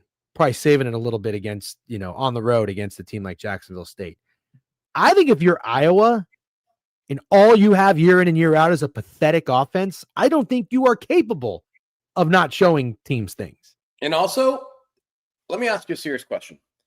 Wouldn't you not want to back the team? And I'm probably being a super square here because I'll be honest. I'm looking at the line, and Iowa probably does look like the type of bet I would make just because of the kind of gambler I am. But I still want to bring some football brain into my argument. You got Iowa, and they're so worried about Iowa State seeing what they got that they won't show enough against the University of Albany. I don't know if that's what they're called. But then you got fucking Iowa State, who absolutely fucking torches South Dakota. And Rocco Beck throws for like 400 yards and 5 touchdowns. Why isn't fucking Matt Campbell worried about showing too much to fucking Iowa? Maybe because he's not thinking about Iowa? Yeah. Well, here's the thing. Here is the advantage that Iowa really does have. Iowa had not just that one game against Albany to get going, but they had the entire offseason to look forward to this game. Iowa State didn't have that luxury. They had to go to Ireland. They had to play Kansas State. Then they had to come back and have another game before they get Iowa. So I kind of get what you're saying, State. You think this line is short? Yes. I don't. I don't. Dude, he just threw for 41 yards against Albany. Iowa State just put up 48 after beating Kansas State. It's a little short. Right? Come on. Hey, listen. Here's the thing. I want you to be right. I really want you to be right. I'm at this point, I'm officially invested into rooting for Rocco Beck. I really am. I just want you to think about something, though. I know you're talking about last week, but keep in mind, this is Iowa's first real game. In my opinion, this spread, how can you give Ferenc in Iowa any more points to an Iowa State team with a 7.5 win total and an Iowa team that is just always respected and they're going to play this game close? I think you can't make it any more than 3. I agree, Deej. Obviously, I 100% agree. But like, you could have won 38-7. 55-7. I just don't know. I feel like there's something different about this fucking Iowa State team. I think they got the chip on their shoulder. This is insane. You can't give Iowa a touchdown. Yeah, I was more thinking like 4.5 or 5. Also, JJ Miles, decent point, I think. 41.5, decently high total, right? I do think so. Yeah. I do think so. We got an Iowa senior here. Let's see what he has to say. Nasty. Iowa fan here. The line is short. Masty, what do you think it should be?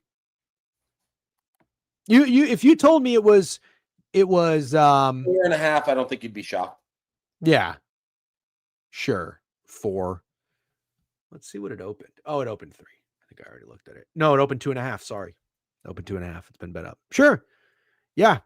I think that the feel good play is Iowa State, and that concerns me. Mm-hmm. Wouldn't you agree? Yeah, for sure. You feel good about Iowa State in this spot. Senior in here telling us they're going to lose. You know how that goes. Yep. So I love Iowa State. I cannot play them in this spot. I really do. I mean, I like Rocco Beck. I don't love Iowa State. Sorry. I respect that you're not going to play them in this spot. I really do. I don't think it's the right play. I think you should. No, I don't. I could see them. I could see this being a good spot for Iowa, even though they're on the road and with a new quarterback. I think I really could see it being a good spot, and they'll pull out everything. They're going to pull out all the tricks, and I just think maybe their defense maybe they're feeling too good. Iowa State, maybe they're feeling a little too good. I don't know. And Iowa's pissed off because they didn't play Albany very well. You got to think about those things. Okay. Texas Tech 48 against Kent State. I don't really think we have to talk too much about that game. I'm excited I'm not even excited. I don't give a fuck until Texas Tech plays somebody that matters. Here's the game I want to attack, Steak, and I think you're going to love what I have to say. I think it's Illinois. Interesting. You want to know why I think it's Illinois? I sent you the tweet. I already sent you the tweet. I forgot who tweeted it. I'd love to pull it up here and show our viewers. People are already tweeting and talking about this line being short. It's true. You ready for it? This is the fake sharp play of the day. Duke at home getting points. Now, I understand Illinois in the season is hyped as shit. A lot of people like this team, as they should. You like this team. I like them too. I didn't fade them. Yeah. I like Altmaier. I like Belema. They're returning a lot of starters. They had success last year. I'm telling you right now. Beeve is dropping PODs on fucking Tuesday. My God. Beeve's other POD? What are we talking about here? That's crazy if he has POD Illinois. If he starts capitalizing the first letter, I don't see a tweet. Where do you guys see a beef POD? I don't know. Just send it, bud, man. Or you just having private conversations with him. Yeah. He got to be bored. That motherfucker doesn't do anything all day. Moses Yard. Any concern that Duke was tied with Elon at half last week? No, they finished. Look at the final score. Yeah, no, I see the final score. Just asking. Yeah. You know what Mensah did? Nope. 400 yards passing. Don't give a fuck. No, he's good. He's good. I just want to be clear. Mensah's good. Mm-hmm. He's good. And I think Manny Diaz is a good coach. Good enough coach for a place like Duke. Like, I want to be clear. Like, I'm really not shitting on Duke. I'm not a Duke hater. After watching Notre Dame play them too, like, Duke's got guys. They have dogs on the defensive line. They have they've got guys on the offensive line. I like teams like that. They play hard. They play discipline. But I cannot be on the side of history with the most expensive transfer portal quarterback starting at Duke year one and finding success. And I certainly can't at home against a team like Illinois. I think Illinois is going to fucking boat race them. I think we're about to see TCU UNC part the UNLV. Sorry, I don't know why I said that. UNLV on the mind. Maybe we're UNLV guys. Yeah, I am a UNLV guy. I'm excited to actually talk about it. Illinois. I support you on Illinois, and I support you laying off Iowa State. Actually, I think those are both good reads. I want to be clear, though. Beav's already got this fucking play out there because I feel like that motherfucker's constantly swagger jacking. But Budman said he said it on stream. Okay. Well, I'll tell you what. Beav and I can't collab for shit. So when we're on the same side. About to collab on a touchdown parlay. Oh, I didn't think that shit is cooked. I didn't think that through. 17 carries, 29 yards coming for Ashton Genty. Doesn't matter. He can score. Yeah, no. I didn't say touchdown there. If he scored, I would have said it. 17 carries, 29 yards. I actually don't think he's going to have a lot of rushing yards. We're going to have to get your NFL thoughts at some point, Steak, now that I think about it. Absolutely. I'll be tweeting like a fucking madman, dude. I'm never going to shut up. I'm not going to shut up all week. I'm sorry. If you guys want to mute me. I don't want you to shut up. I kind of wanted you. No, I wanted you to shut up in the beginning of the stream because you were talking like a fucking asshole. But you're like, oh, you only like guys that fucking put up numbers and shit. Was so stupid. Yeah. Hold on, I'm gonna generate a new Discord link. You know where you need to be active? Discord. In the cord. Get in the cord. Get loud in the cord. Get turn in the cord. What happened to the word turn or turn up? Did anybody still use that? Not really. I don't think so. I liked it. I mean, lit's fine too. I'm okay with lit, but I just turn was cool. Crunk. Yin yang in the stein. Y'all have a good week one. Oh yeah. Sorry about that, Prime. Don't be shocked. Here come the bots. Yeah, probably. No bots in the court, please. W host saying the R word. Yeah, I know. Because you know why? Because I literally play chess. You're getting good, dude. Yeah. We're gonna play chess. We should live stream us playing chess. Talk about that would boring thing ever. I think that would kick ass. Yeah, it'd be fun. Yeah, we should do it. Yeah. All right. I'm in the core. W quantitative. You agree with Illinois or no? Yes. Okay.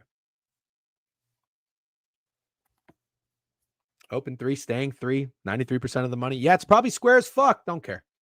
Don't care. Total 50. All right, let's go to Cuse and UConn. Uh-oh. You ready for a DGen flag plant? I already know exactly what your flag plant is, and this is a great opportunity to do it. If you think your boy Steve Angeli and Syracuse got the goods, like you said, you're impressed with their performance against Tennessee, this is a beautiful, beautiful flag plant opportunity for you. Mm-hmm. UConn coming out, whooping that Central Connecticut State ass and go on the road to play Syracuse. Listen, Syracuse is not going to be a great team this year.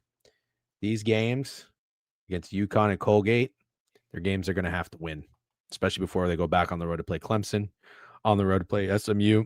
They got a tough schedule at the end. Good God, they got to play Notre Dame, Miami. They got one of the hardest road schedules I think you'll find. I'm telling you right now, and I'm looking at this too, and I like it. They opened 8.5. That's a lot of respect. Damn, Matt Too Frosty, state champ in chess. Holy shit. Jesus Christ. I like the over in that game. Sure. You guys should hire Prime as your intern. There's a bajillion other things I'd rather do. You want to name a few, or we should get back to the board? Let's get back to the board. I like Syracuse. I'm a Steve Angeli guy, and I think I like them to come out here, and especially after playing a team like Tennessee. Are they going to be a little beaten, battered, and bruised? Maybe, but it's week 1. Their bodies are still fresh. You know what I mean? UConn's going to be coming in there feeling themselves. And I like that Syracuse just played a team like Tennessee. You go from playing an SEC team to playing a team like UConn. Those motherfuckers that you're blocking and you're pushing are going to feel lightweight. You know what I mean? Lightweight. That's like going, like me, from going to play fucking Beeve in basketball to going to play fucking Hovey. You know, that's only because Hovey's short, by the way. Nothing other insult there. Shout out Short Kings. I think Syracuse stomps this team. Give me Cuse -7 against UConn. I like it, but don't fucking talk about my week 1 teammate anymore. It's off limits. Who's your Hovey? All right. Who's another short guy? I don't want to use Chewy again. I already used Chewy. Yeah, don't use Chewy either. A lot of people are tall in this. Man. Everybody I meet is fucking tall. I know. That was so annoying at the park. Everybody's fucking tall, dude. Even at owner's box. Krabs and Javon towering the fuck. Krabs and Javon tall. Dude, I'm like, I don't want to fucking do this. You know how tall Sandy is? I heard he's tall shit too. Very annoying. I thought this motherfucker was like 5'8", like me. He's like 6'4". Yeah, this fucking guy. Bullshit. Everybody's fucking tall. Anyways, must be nice. Pitt 21.5. Anything here? Pitt 21.5. Yeah, I'm feeling the same way. I'm thinking a pass on this. Penn State 41.5 against FIU. No thanks. How about you? No, except it was funny how everyone was liking Penn State because they said this is what James Franklin does. He beats the shit out of bad teams, and I'm pretty sure they got backdoored. They did. So I just think it's a funny narrative, but I'm not playing the game. There's no way. Oh, wow. UConn's transfer is ranked 40th in the nation. Good nugget there, Cash and Coochie. Thank you. Yeah, hey, listen, I won't disrespect UConn. I'm just in on Syracuse. 40th in the nation? Yeah. Pretty impressive. So I have a feeling that Utah State's going to be a trendy dog this week, Steak. Do you? Yeah. You want to know why? Why? Well, God, I don't know why. Texas Tech's screen never comes up on covers. Guess who Texas A&M plays next week? Notre Dame. That's right. Look ahead spot. This is gonna be Iowa State all over again. That's what I think. Well, you can do that, but after what I experienced with Texas A&M last week, there's just no fucking chance I can do that. All right. We just can't stop. That happens to me once a stream, dude. What are you doing? It's just going through the fucking scores and my shit starts playing. I thought you were on like fucking TikTok. No, I'm not on TikTok. That'd be weird. All right. Let's keep moving. Yeah, I think Texas A&M is going to fucking curb stomp. Wake, Temple, nothing here. New Mexico, nothing here. Cincinnati, 21 against Bowling Green. Anything there, Steak? No, I don't think so. I didn't figure out much about Cincinnati last week, to be honest. I thought they didn't look good, but I thought Nebraska was underwhelming like they usually are. So I think I'll take another week or two of watching the Cincinnati team. Okay. Yeah, Sorsby, talk about a bounce back, you know. Everybody's thinking Arch Manning. Could be Sorsby that has a bounce back. We'll see. Clemson, 33.5. I think that looks a little short, but Troy is a team that can bang. Total 51.5. What do you think? Bounce back for Clemson? Yay or nay? I don't have any interest in betting this game. I do think because it's Troy, like not that Troy's good by any means, but they're a respected program. Sure. I don't think like anyone's dying to bet fucking Clemson minus 35.5, but they'll definitely be the public side. I'm not betting this game at all. I'm not either. I'm a pass. This is going to be an interesting one. Ole Miss at Kentucky. Yeah. I'll tell you right now. I'm concerned. Talk about an overreaction. This is what our guy Alan Dims says we were going to do because he doesn't fucking pay attention to anything we say or do. Kentucky looked awful. We know because we bet him and we got burned. Ole Miss started slow but sped up and looked really good. I hate to say it, Steak, but I think a lot of people are going to be on Ole Miss. And the overreaction, in my opinion, would be Kentucky looking so putrid and Ole Miss looking really easy. I'm a little concerned because it's still the first road game, SEC road game for young quarterback Austin Simmons where he's starting. And I'm just worried if Kentucky can find a way to make it nasty. I like the under in this game. I like the under too. And I'll go ahead and spin zone you a little bit. Kentucky looked awful offensively, but Toledo, a very, very highly touted offense coming into this game, and they were held under. They had nothing. They had nothing until the fourth quarter, and one of the drives was in garbage time to cover the spread. If you hit Toledo, you're very lucky. Yeah, I'll say it. You were lucky. You had no business. You had no business winning that bet. Tucker Gleason to fucking 1 touchdown, 1 interception, and he only completed half of his passes. I actually liked what I saw from the Kentucky defense, and that's why I kind of like the under. That's why I'm with you. Also, this revenge game is very similar, in my opinion, to NC State ECU. It at least has similarities. Like, I just think, I don't know. I'm nervous about Mississippi State in this spot. I know we're Mississippi State backers, but you want me to be honest, man? I like Kentucky plus the 10.5 here. Me too. I think Kentucky keeps this shit really close, and I think that this game could be like in the 30s or the low 40s, but I don't think they're going over 52.5. I agree. I think this could be a 21-17 game. Pure horseshit offensively. It's the only thing I'm admitting right now. Yep. I'm still somewhat optimistic about Kentucky's defense. I'll say it. Well, talk about the overreactions. Like, this is what we do as gamblers. You know, me 10 years ago would say, oh my God, I lost that bet on Kentucky. They're so fucking terrible. Fuck them. Ole Miss is really good. I'm going to hammer Ole Miss minus 9.5 on the road. They can win by 2 scores. And then for some reason you keep checking that game and like Ole Miss is shooting themselves in the foot, or Kentucky looks completely different. And then you're like, oh, well, it was just 1 week. It was just 1 game. Maybe they got a little bit better, but that quarterback was terrible. The running game was pretty good. The defense was good. So I think Kentucky can muck it up. Stone, Zach Calzada, Mark Gronowski, my bottom 3. Yeah. Yep. And prime candidates for bounce backs. We should make a tweet about that later. I'm going to do that. You do quarterbacks for bounce backs. I'm going to do team for bounce backs. All right. Here's an interesting one. Oregon State -3 against Fresno. Still not an EJ Warner guy, but Fresno State had a pretty good bounce back. They're 1.5 point dogs. They beat the shit out of whoever they played. What do you think? Nothing. I don't think I came away from that game thinking that feeling much differently about Fresno than I did from the Kansas game. I think EJ Warner's still bad. I don't like this game at all. I feel nothing. Okay, let's keep moving. Navy, Colorado, Western Michigan, anything here? Colorado's interesting game. I didn't really fully hate everything I saw from Colorado in that Georgia Tech game.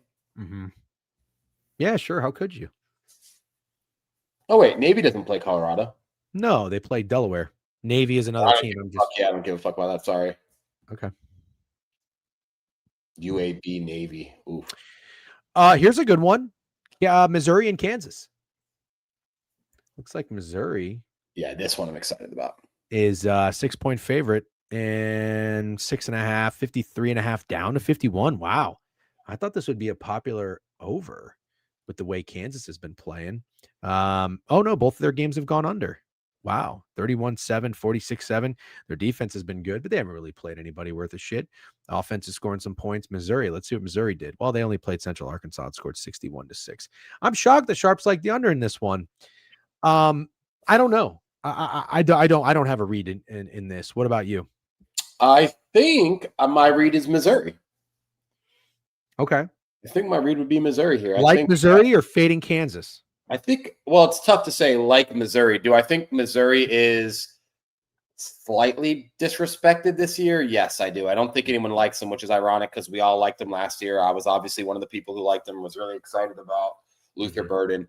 And now this year, haven't heard a peep about them, but I think 6.5 is telling when you see what we've seen from Kansas so far this year. And I think I think we'll have to go Missouri. Okay. Kind of with you on that. Me too, McKiffin. Me too. All right. Let's keep moving. Got some interesting games coming up here. UTSA, I'm a UTSA guy. I don't know if Owen McCown got hurt or not. I'm going to stay out of that one entirely. Texas State, think they're in a bit of a revenge spot here. I think Texas State beat them up pretty good last year, so could be an obvious spot for UTSA, but I like the Roadrunners offense. Defense is a bit of a problem. Total 65.5. I think UTSA overs could be a blind bet throughout the entire season. They had a whole new defense. They got 8 starters back on offense. And then Rutgers 14 after not covering and burning the Sharps. Because remember, they opened 13 or 14. They got bet up to 16.5 and they didn't come through. I might take Rutgers now. Yeah. For a bit of a smash spot against Miami of Ohio. What are your thoughts on that? Can I go back for 1 second? Miami of Ohio got shut out against Wisconsin. Good. I should have said more. I apologize, but let me go back. The thing about Missouri is I don't think Jalen Daniels can play hero ball against them. And I saw a lot of that against Fresno State. I didn't watch them play last week, obviously, but I think that Jalen Daniels struggles. So I actually like Missouri in the under. Sorry, I just want to say that. Okay. No, Sharps like the under too. It's down 2.5 points. So, all right, maybe that's why. Okay, so back to UTSA and then Rutgers. You got any thoughts on this one? You and I clashed on Rutgers, Miami, and Ohio. Now they're playing Miami of Ohio. Any interest in going to Rutgers again, or are you good? Miami of Ohio just played Wisconsin, right? And they got shut out 17-0. Yeah. Nothing. I don't like anything here. Rutgers really pissed me off too because I felt like they should have won that game by 40 points and somehow they won by 3. Yeah. Okay. All right. Oregon, 28 against Oklahoma State. I'm battling with this one. Like, is this like, what is this? This insane amount of respect? Nah, it can't be, right? Everyone hates Oklahoma State and thinks they're dog shit. So this is what I'm having a tough time with. They were 28 against Montana State. And they're 28 against Oklahoma State. Yeah, I know. It's kind of insane. 28, the number just jumps off the page when you consider that it's Oklahoma State, but I know this isn't your daddy's Oklahoma State. No, they're really not. And you have to account for the fact that Oregon looked really good. They're one of those teams that looked really good. 59-13 they won. You know what I like though? I like that Oklahoma State did not cover. I almost want to take a big dog after they didn't cover, and Oregon just covered as a big favorite in a weird way. I'm almost I don't know what I'm thinking. Wager Talk is saying this opened 27.5 and it moved up to 28. So I do think that opener of 27.5, just under 4 scores, is a little interesting, or 4 touchdowns. I think I like Oklahoma State, man. I think I like Oregon. Yeah, I think I like Oregon. I can't bet Oklahoma State in this spot. There's just no fucking way. Couldn't do it. Okay, but hear me out. And that's the last thing I'm going to say. I know what you're thinking about with the line because we just talked about it, and I totally agree with you. It is a lot of respect. But remember, if you looked at this game before the season started just a few weeks ago, nobody likes Oklahoma State. Yeah, I don't know that many people like Oregon, man. But do they like them a little bit more after they just balled the fuck out? Against Montana State? No. Oh, okay. No. It's like saying, does anyone like USC more because they beat Missouri State 73-13? I just don't think anyone gives a fuck about those games. I only use the live odds page. Is there something else I should use? Pre-game? I know people like pre-game. Oregon runs up score trying to impress playoff spot. Yeah, that's a good way to look at it. I think Oregon State still has a big enough name. That's kind of where I'm at. That's where I'm at. Okay. All right. Maybe I'll stay off. I don't need to force that one.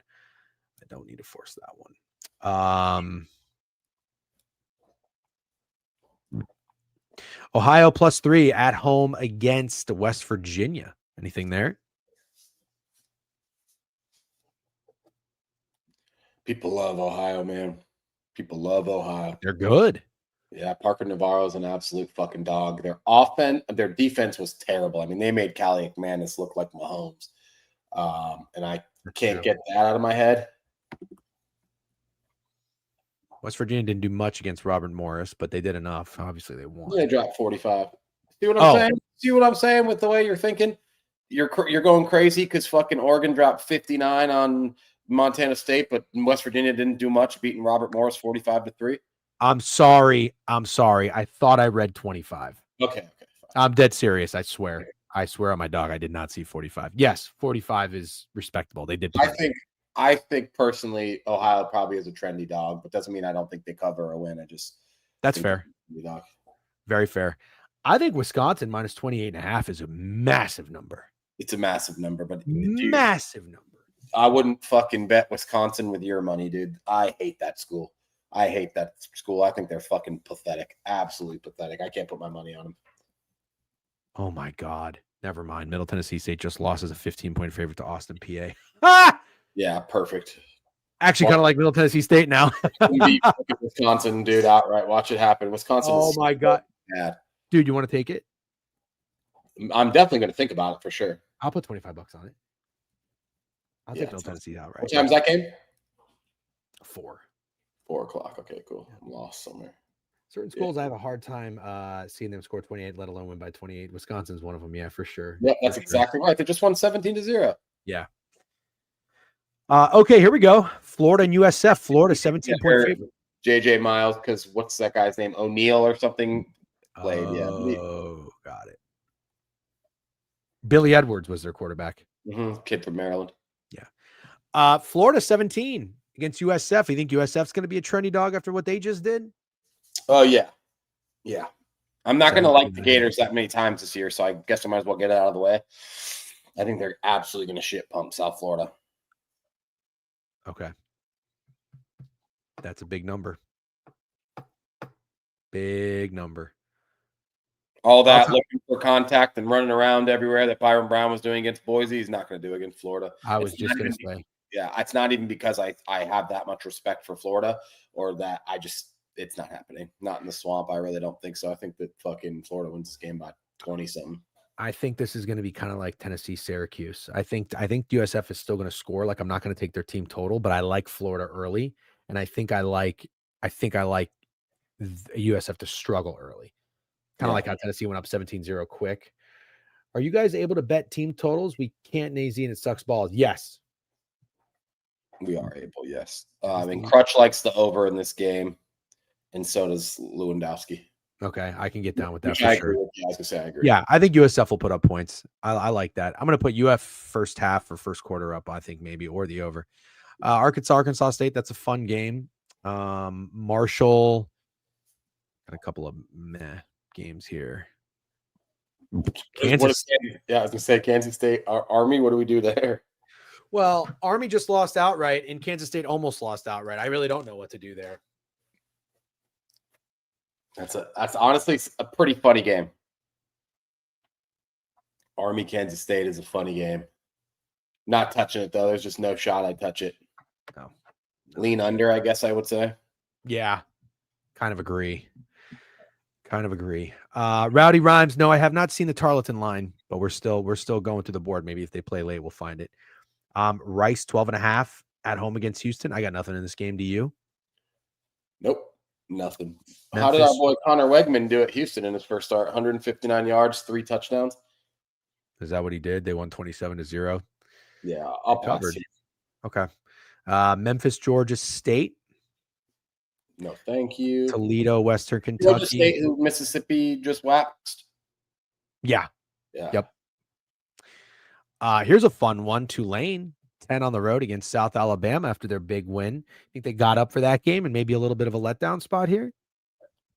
South Alabama. Wonder who's up.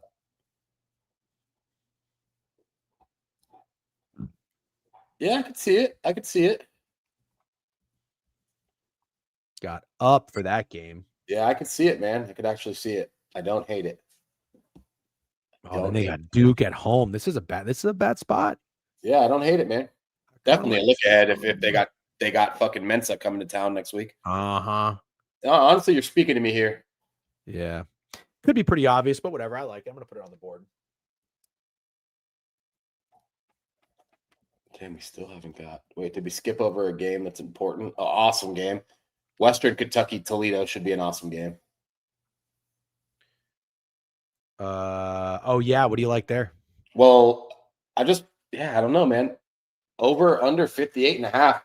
Toledo minus 6.5 against a kind of offensive stinker against Western Kentucky, who I think has put up 2 really good offensive games in a row. This fucking guy, Maverick McIver, already has like 800 yards and 8 touchdowns. And for some reason, if Toledo's a 6.5 point favorite in this game, it makes me think that we're not going to get as many points as you'd expect. You like the under, huh? I would lean the under. I also kind of lean Toledo, but I don't know if I'm going to do that. Okay. Because, I don't want to be the asshole double fading Maverick McIver. That sounds stupid. Yeah. Yeah, I'm good there. Man, you got Charlotte 14 against UNC and Mississippi State 7 against Arizona State. I hate that I like both these dogs. Oh my God, I cannot wait for the fucking Arizona State Mississippi State game. I will be unbearable if Jeff Lebby and Mississippi State beats Kenny Dillingham, Arizona State. I'll be fucking unbearable, dude. I don't even know. You should probably give me a fucking break from stream. No, they didn't, Lewandowski. They didn't play that bad. Who? Blake Shapen had almost 300 yards, and fucking Southern Miss, everybody liked them, and they covered. I'll be unbearable, dog, if Mississippi State wins this game. I don't know what to say. I don't even know if I can bet it because obviously I've faded Arizona State every way. And I've been and known Jeff Lebby. Like, if Jeff Lebby has one guy in his fan club, it's me. So Dave Martinez is saying 10. I'm seeing the opener was 7 down to 6.5. Where are you seeing 10?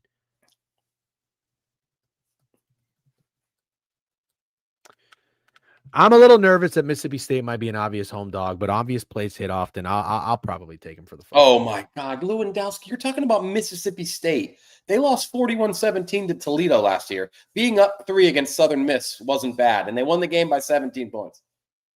You cannot be upset if you're a 2-10 team who got blasted by fucking Toledo last year. Yeah, I got no beef with that. No one was upset on Mississippi State side of things with that game last week. Not a single person thought that was a bad performance. Why does everyone already have their picks for next week? What the fuck? Because we're fucking sharp, dude. I mean, what else are we supposed to do? And then we'll be idiots. Won't punch them in, and all the line will move in our fucking. Yeah, because the whales are watching. Nebraska 34 against Akron. No thanks. No para me.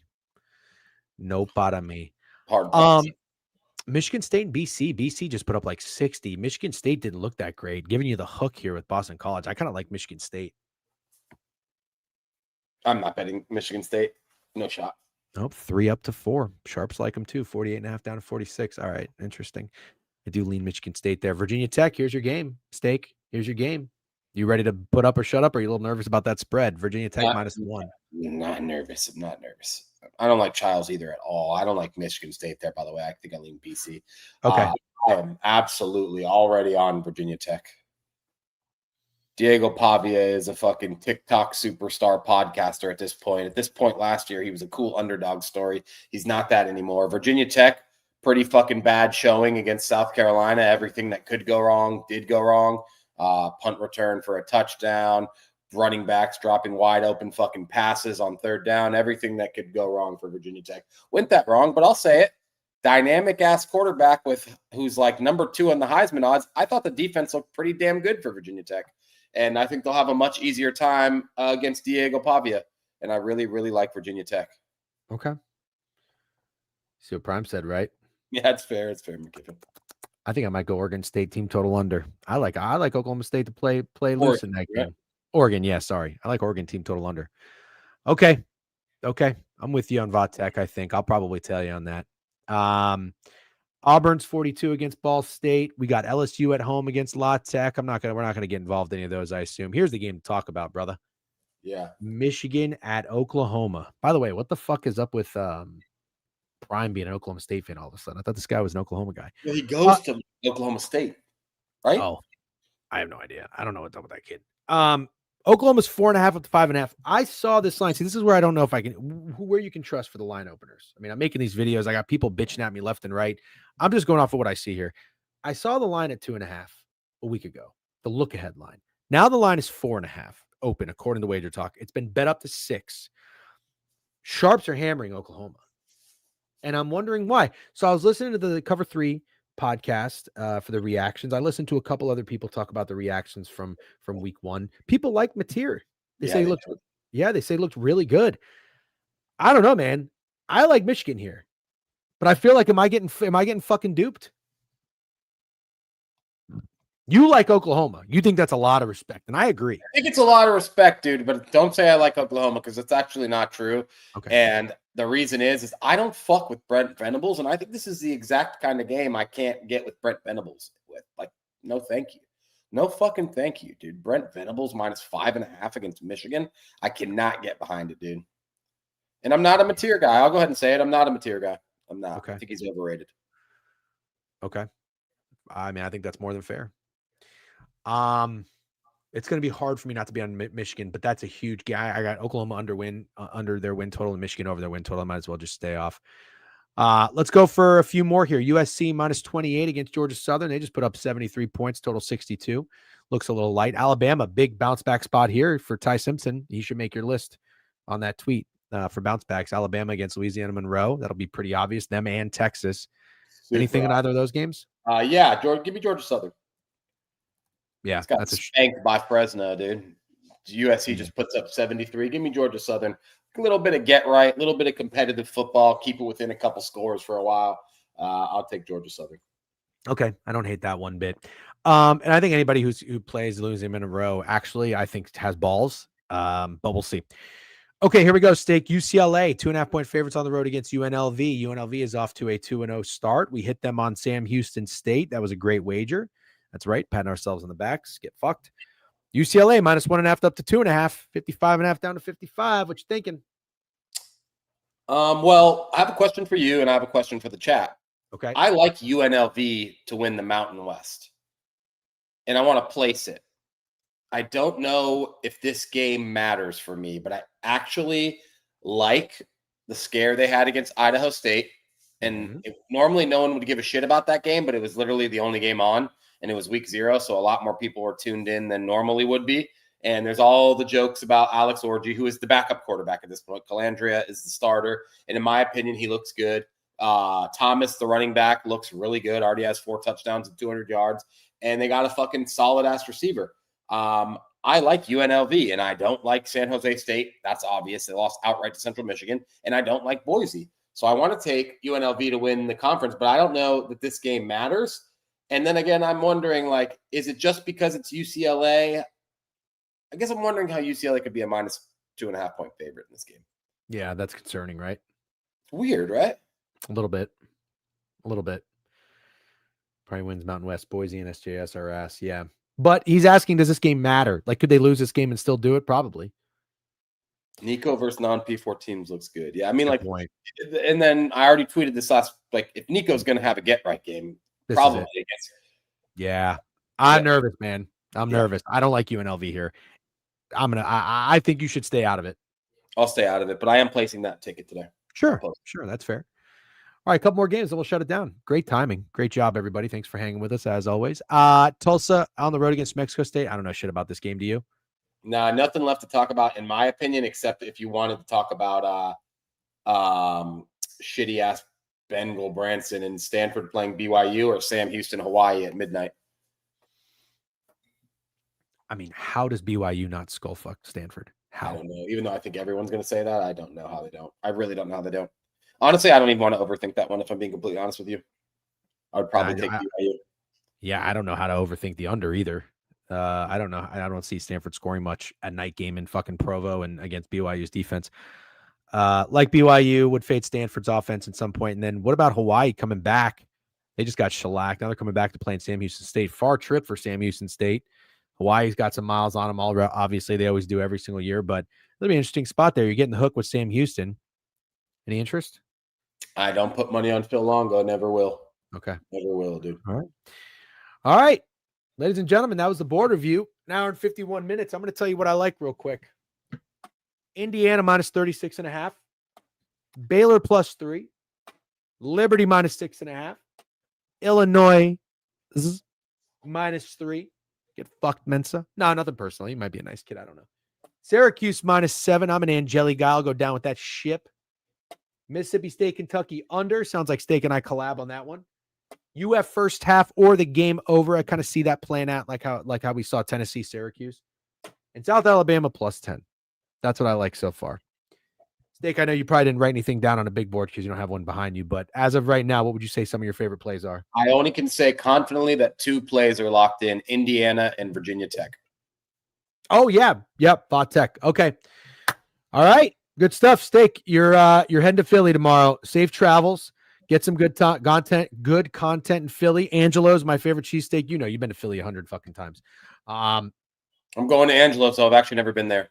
Oh, it's worth the 45-minute wait or whatever it is. The last thing I wanted to tell you is You're going to the game. We're not going to see you tomorrow. Mid-Major Matt's going to be on tomorrow. Thursday, we're doing the pregame show with Greg. You won't be there. You'll be back Friday. You're not going to stream, but we are going to do our video. We do need your week 1 football NFL thoughts. And where are you going to put them? In the Discord and all over Twitter. But the Discord first. Yeah, and on Prop Talk Sunday morning. All right, guys. Good shit. Great stream. Thanks for your help and contribution as always. Stay safe travels. We'll talk to you later. You guys have a great day. Good luck on all your wagers. I don't really know what's going on tonight. Baseball. I don't know if BTL is rolling, but obviously you don't want to lean into us or anything we have to say about baseball. We are rat shit at that sport. Have a great day. Good luck on your bets. I'm going to go get some lunch. What should I have for lunch? Give me something new for lunch. What should I have for lunch? No? What should I have for lunch? I need a lunch. I need a good lunch. I got a couple hours to kill. Then I got some work to do. I'm corp as a bitch today. Yep. Goat cheese, broccoli, stromboli. The fuck? What the fuck is that? Pull a chew and hit Hooter? Dude. Should I go to Chili's for lunch? There's a Chili's not too far. I can go to Chili's. Should I go to Chili's? What are the options? I don't know. I'm in Central Florida. His fucking options are endless. I don't know what American Deli is. Jersey Mike's not bad. I had Firehouse the other day. I got to tell you, my cheesesteak at Firehouse, they must have changed chefs. McDonald's, are we on a diet, Unk? You're right. Raising Cane's, Chili's Gas. I also need a lunch really. Tender sub, yeah. I don't know what to get at Chili's. You know what? Maybe I'll go to Chili's one night this week. My wife's still out of town. She'll be back in a couple days. I got to hang here and watch Mojo. This motherfucker woke me up last night. I had a nightmare too. Isn't that crazy? You see that? The thing I tweeted, my Oura ring, heart rate came up. Dude, I Greg had a snake and I was in the nightmare. I'm like, don't do it. Don't do it. Don't do it. And he's like, I'm not going to do it. And I turned around and rocked away. All of a sudden the snake was on me. I felt it like moving and I woke up. Gah! I don't really have nightmares like that. That shit was crazy. But I haven't slept through the night in over a week and a half. This has got to be what people feel like with newborns. It's crazy. Shout out to all the good parents out there, man. Yeah, it was awful. I'm a medical pescatarian, so I don't eat meat or chicken. Got you. Yeah, I hate snakes too. Go get a salad. Get fucked. No, I'm just kidding, Kevin. That's the right advice. Daily Eats in Orlando. Get a sandwich. Yeah. Ooh. You know what? I'm such a fucking Chipotle hater. You're right. That's what I'll do. I'll get Chipotle because Chipotle's ass. I haven't gotten Chipotle in so long. Chipotle fucking sucks. What? Give me a Chipotle order. Give me a Chipotle order. I'll go to Chipotle today. I'll tell you what I usually get if I go, because I go to Dos Toros, which is similar but better. But I usually, if I'm not, I'll get a burrito, right? I get a quesadilla, but I get rice, I get beans. I mix it up. Sometimes I get pinto, sometimes I get black. I'm a steak guy. Carne, I'll take the steak. What's the best meat there? Moe's? Dude, I haven't been to Moe's in forever. It does suck. It's awful. It's terrible. Both bases, no beans, chicken and steak, pico, sour cream, and lettuce. All right, be chili every day or lunch, 2 times chicken and rice. That sounds terrible. Carne. Should I go to Moe's? Shut the fuck up. What is a stack? Double steak, your choice of rice, corn, lettuce. Yep. They just got rid of the honey chipotle chicken. That was really good. No. All right, hold on. Moe's sucks. That's what my wife said. No, I don't know what Freebirds is. Sounds fucking great though. I'm going to put a poll right now. What am I getting for lunch? What am I getting for lunch? Moe's, Chipotle. Go right now. 1 minute. I got to put a Twitter vote too and see what you guys say. Go vote. This is important. Go vote. What am I getting for lunch? I know a lot of you in here probably like, we don't give a fuck what you eat for lunch. I respect that. I really do. I know. You guys don't give a shit. Okay. Chipotle's runaway winner. Do I go contrarian? Huh? That's me pinching your cheek. That's me slapping your cheek like a little mafia tap. How's it feel getting a mafia tap? A guy with a fucking wrist brace on. Holy shit. Oh, Moe's making a comeback. 12-6. 12-6. Any love for Moe's? Going once. Going twice. Mafia Trust Fund DJ. I fucking wish. I do have an uncle who may or may not be in the Mafia. Uncle Dickie. He's the man. Dickie and Far Rockaway with little Anthony. Oh, 1510. No way. Upset of the century. 1511. Oh my God. Nope. 1511. Oh, yay. Chipotle for lunch. Thanks, guys. Bleh. Fucking ass. All right. I'll go fuck around and get a bowl. We'll figure it out. Have a great day, guys. Thanks for hanging out. Good luck on all your wagers.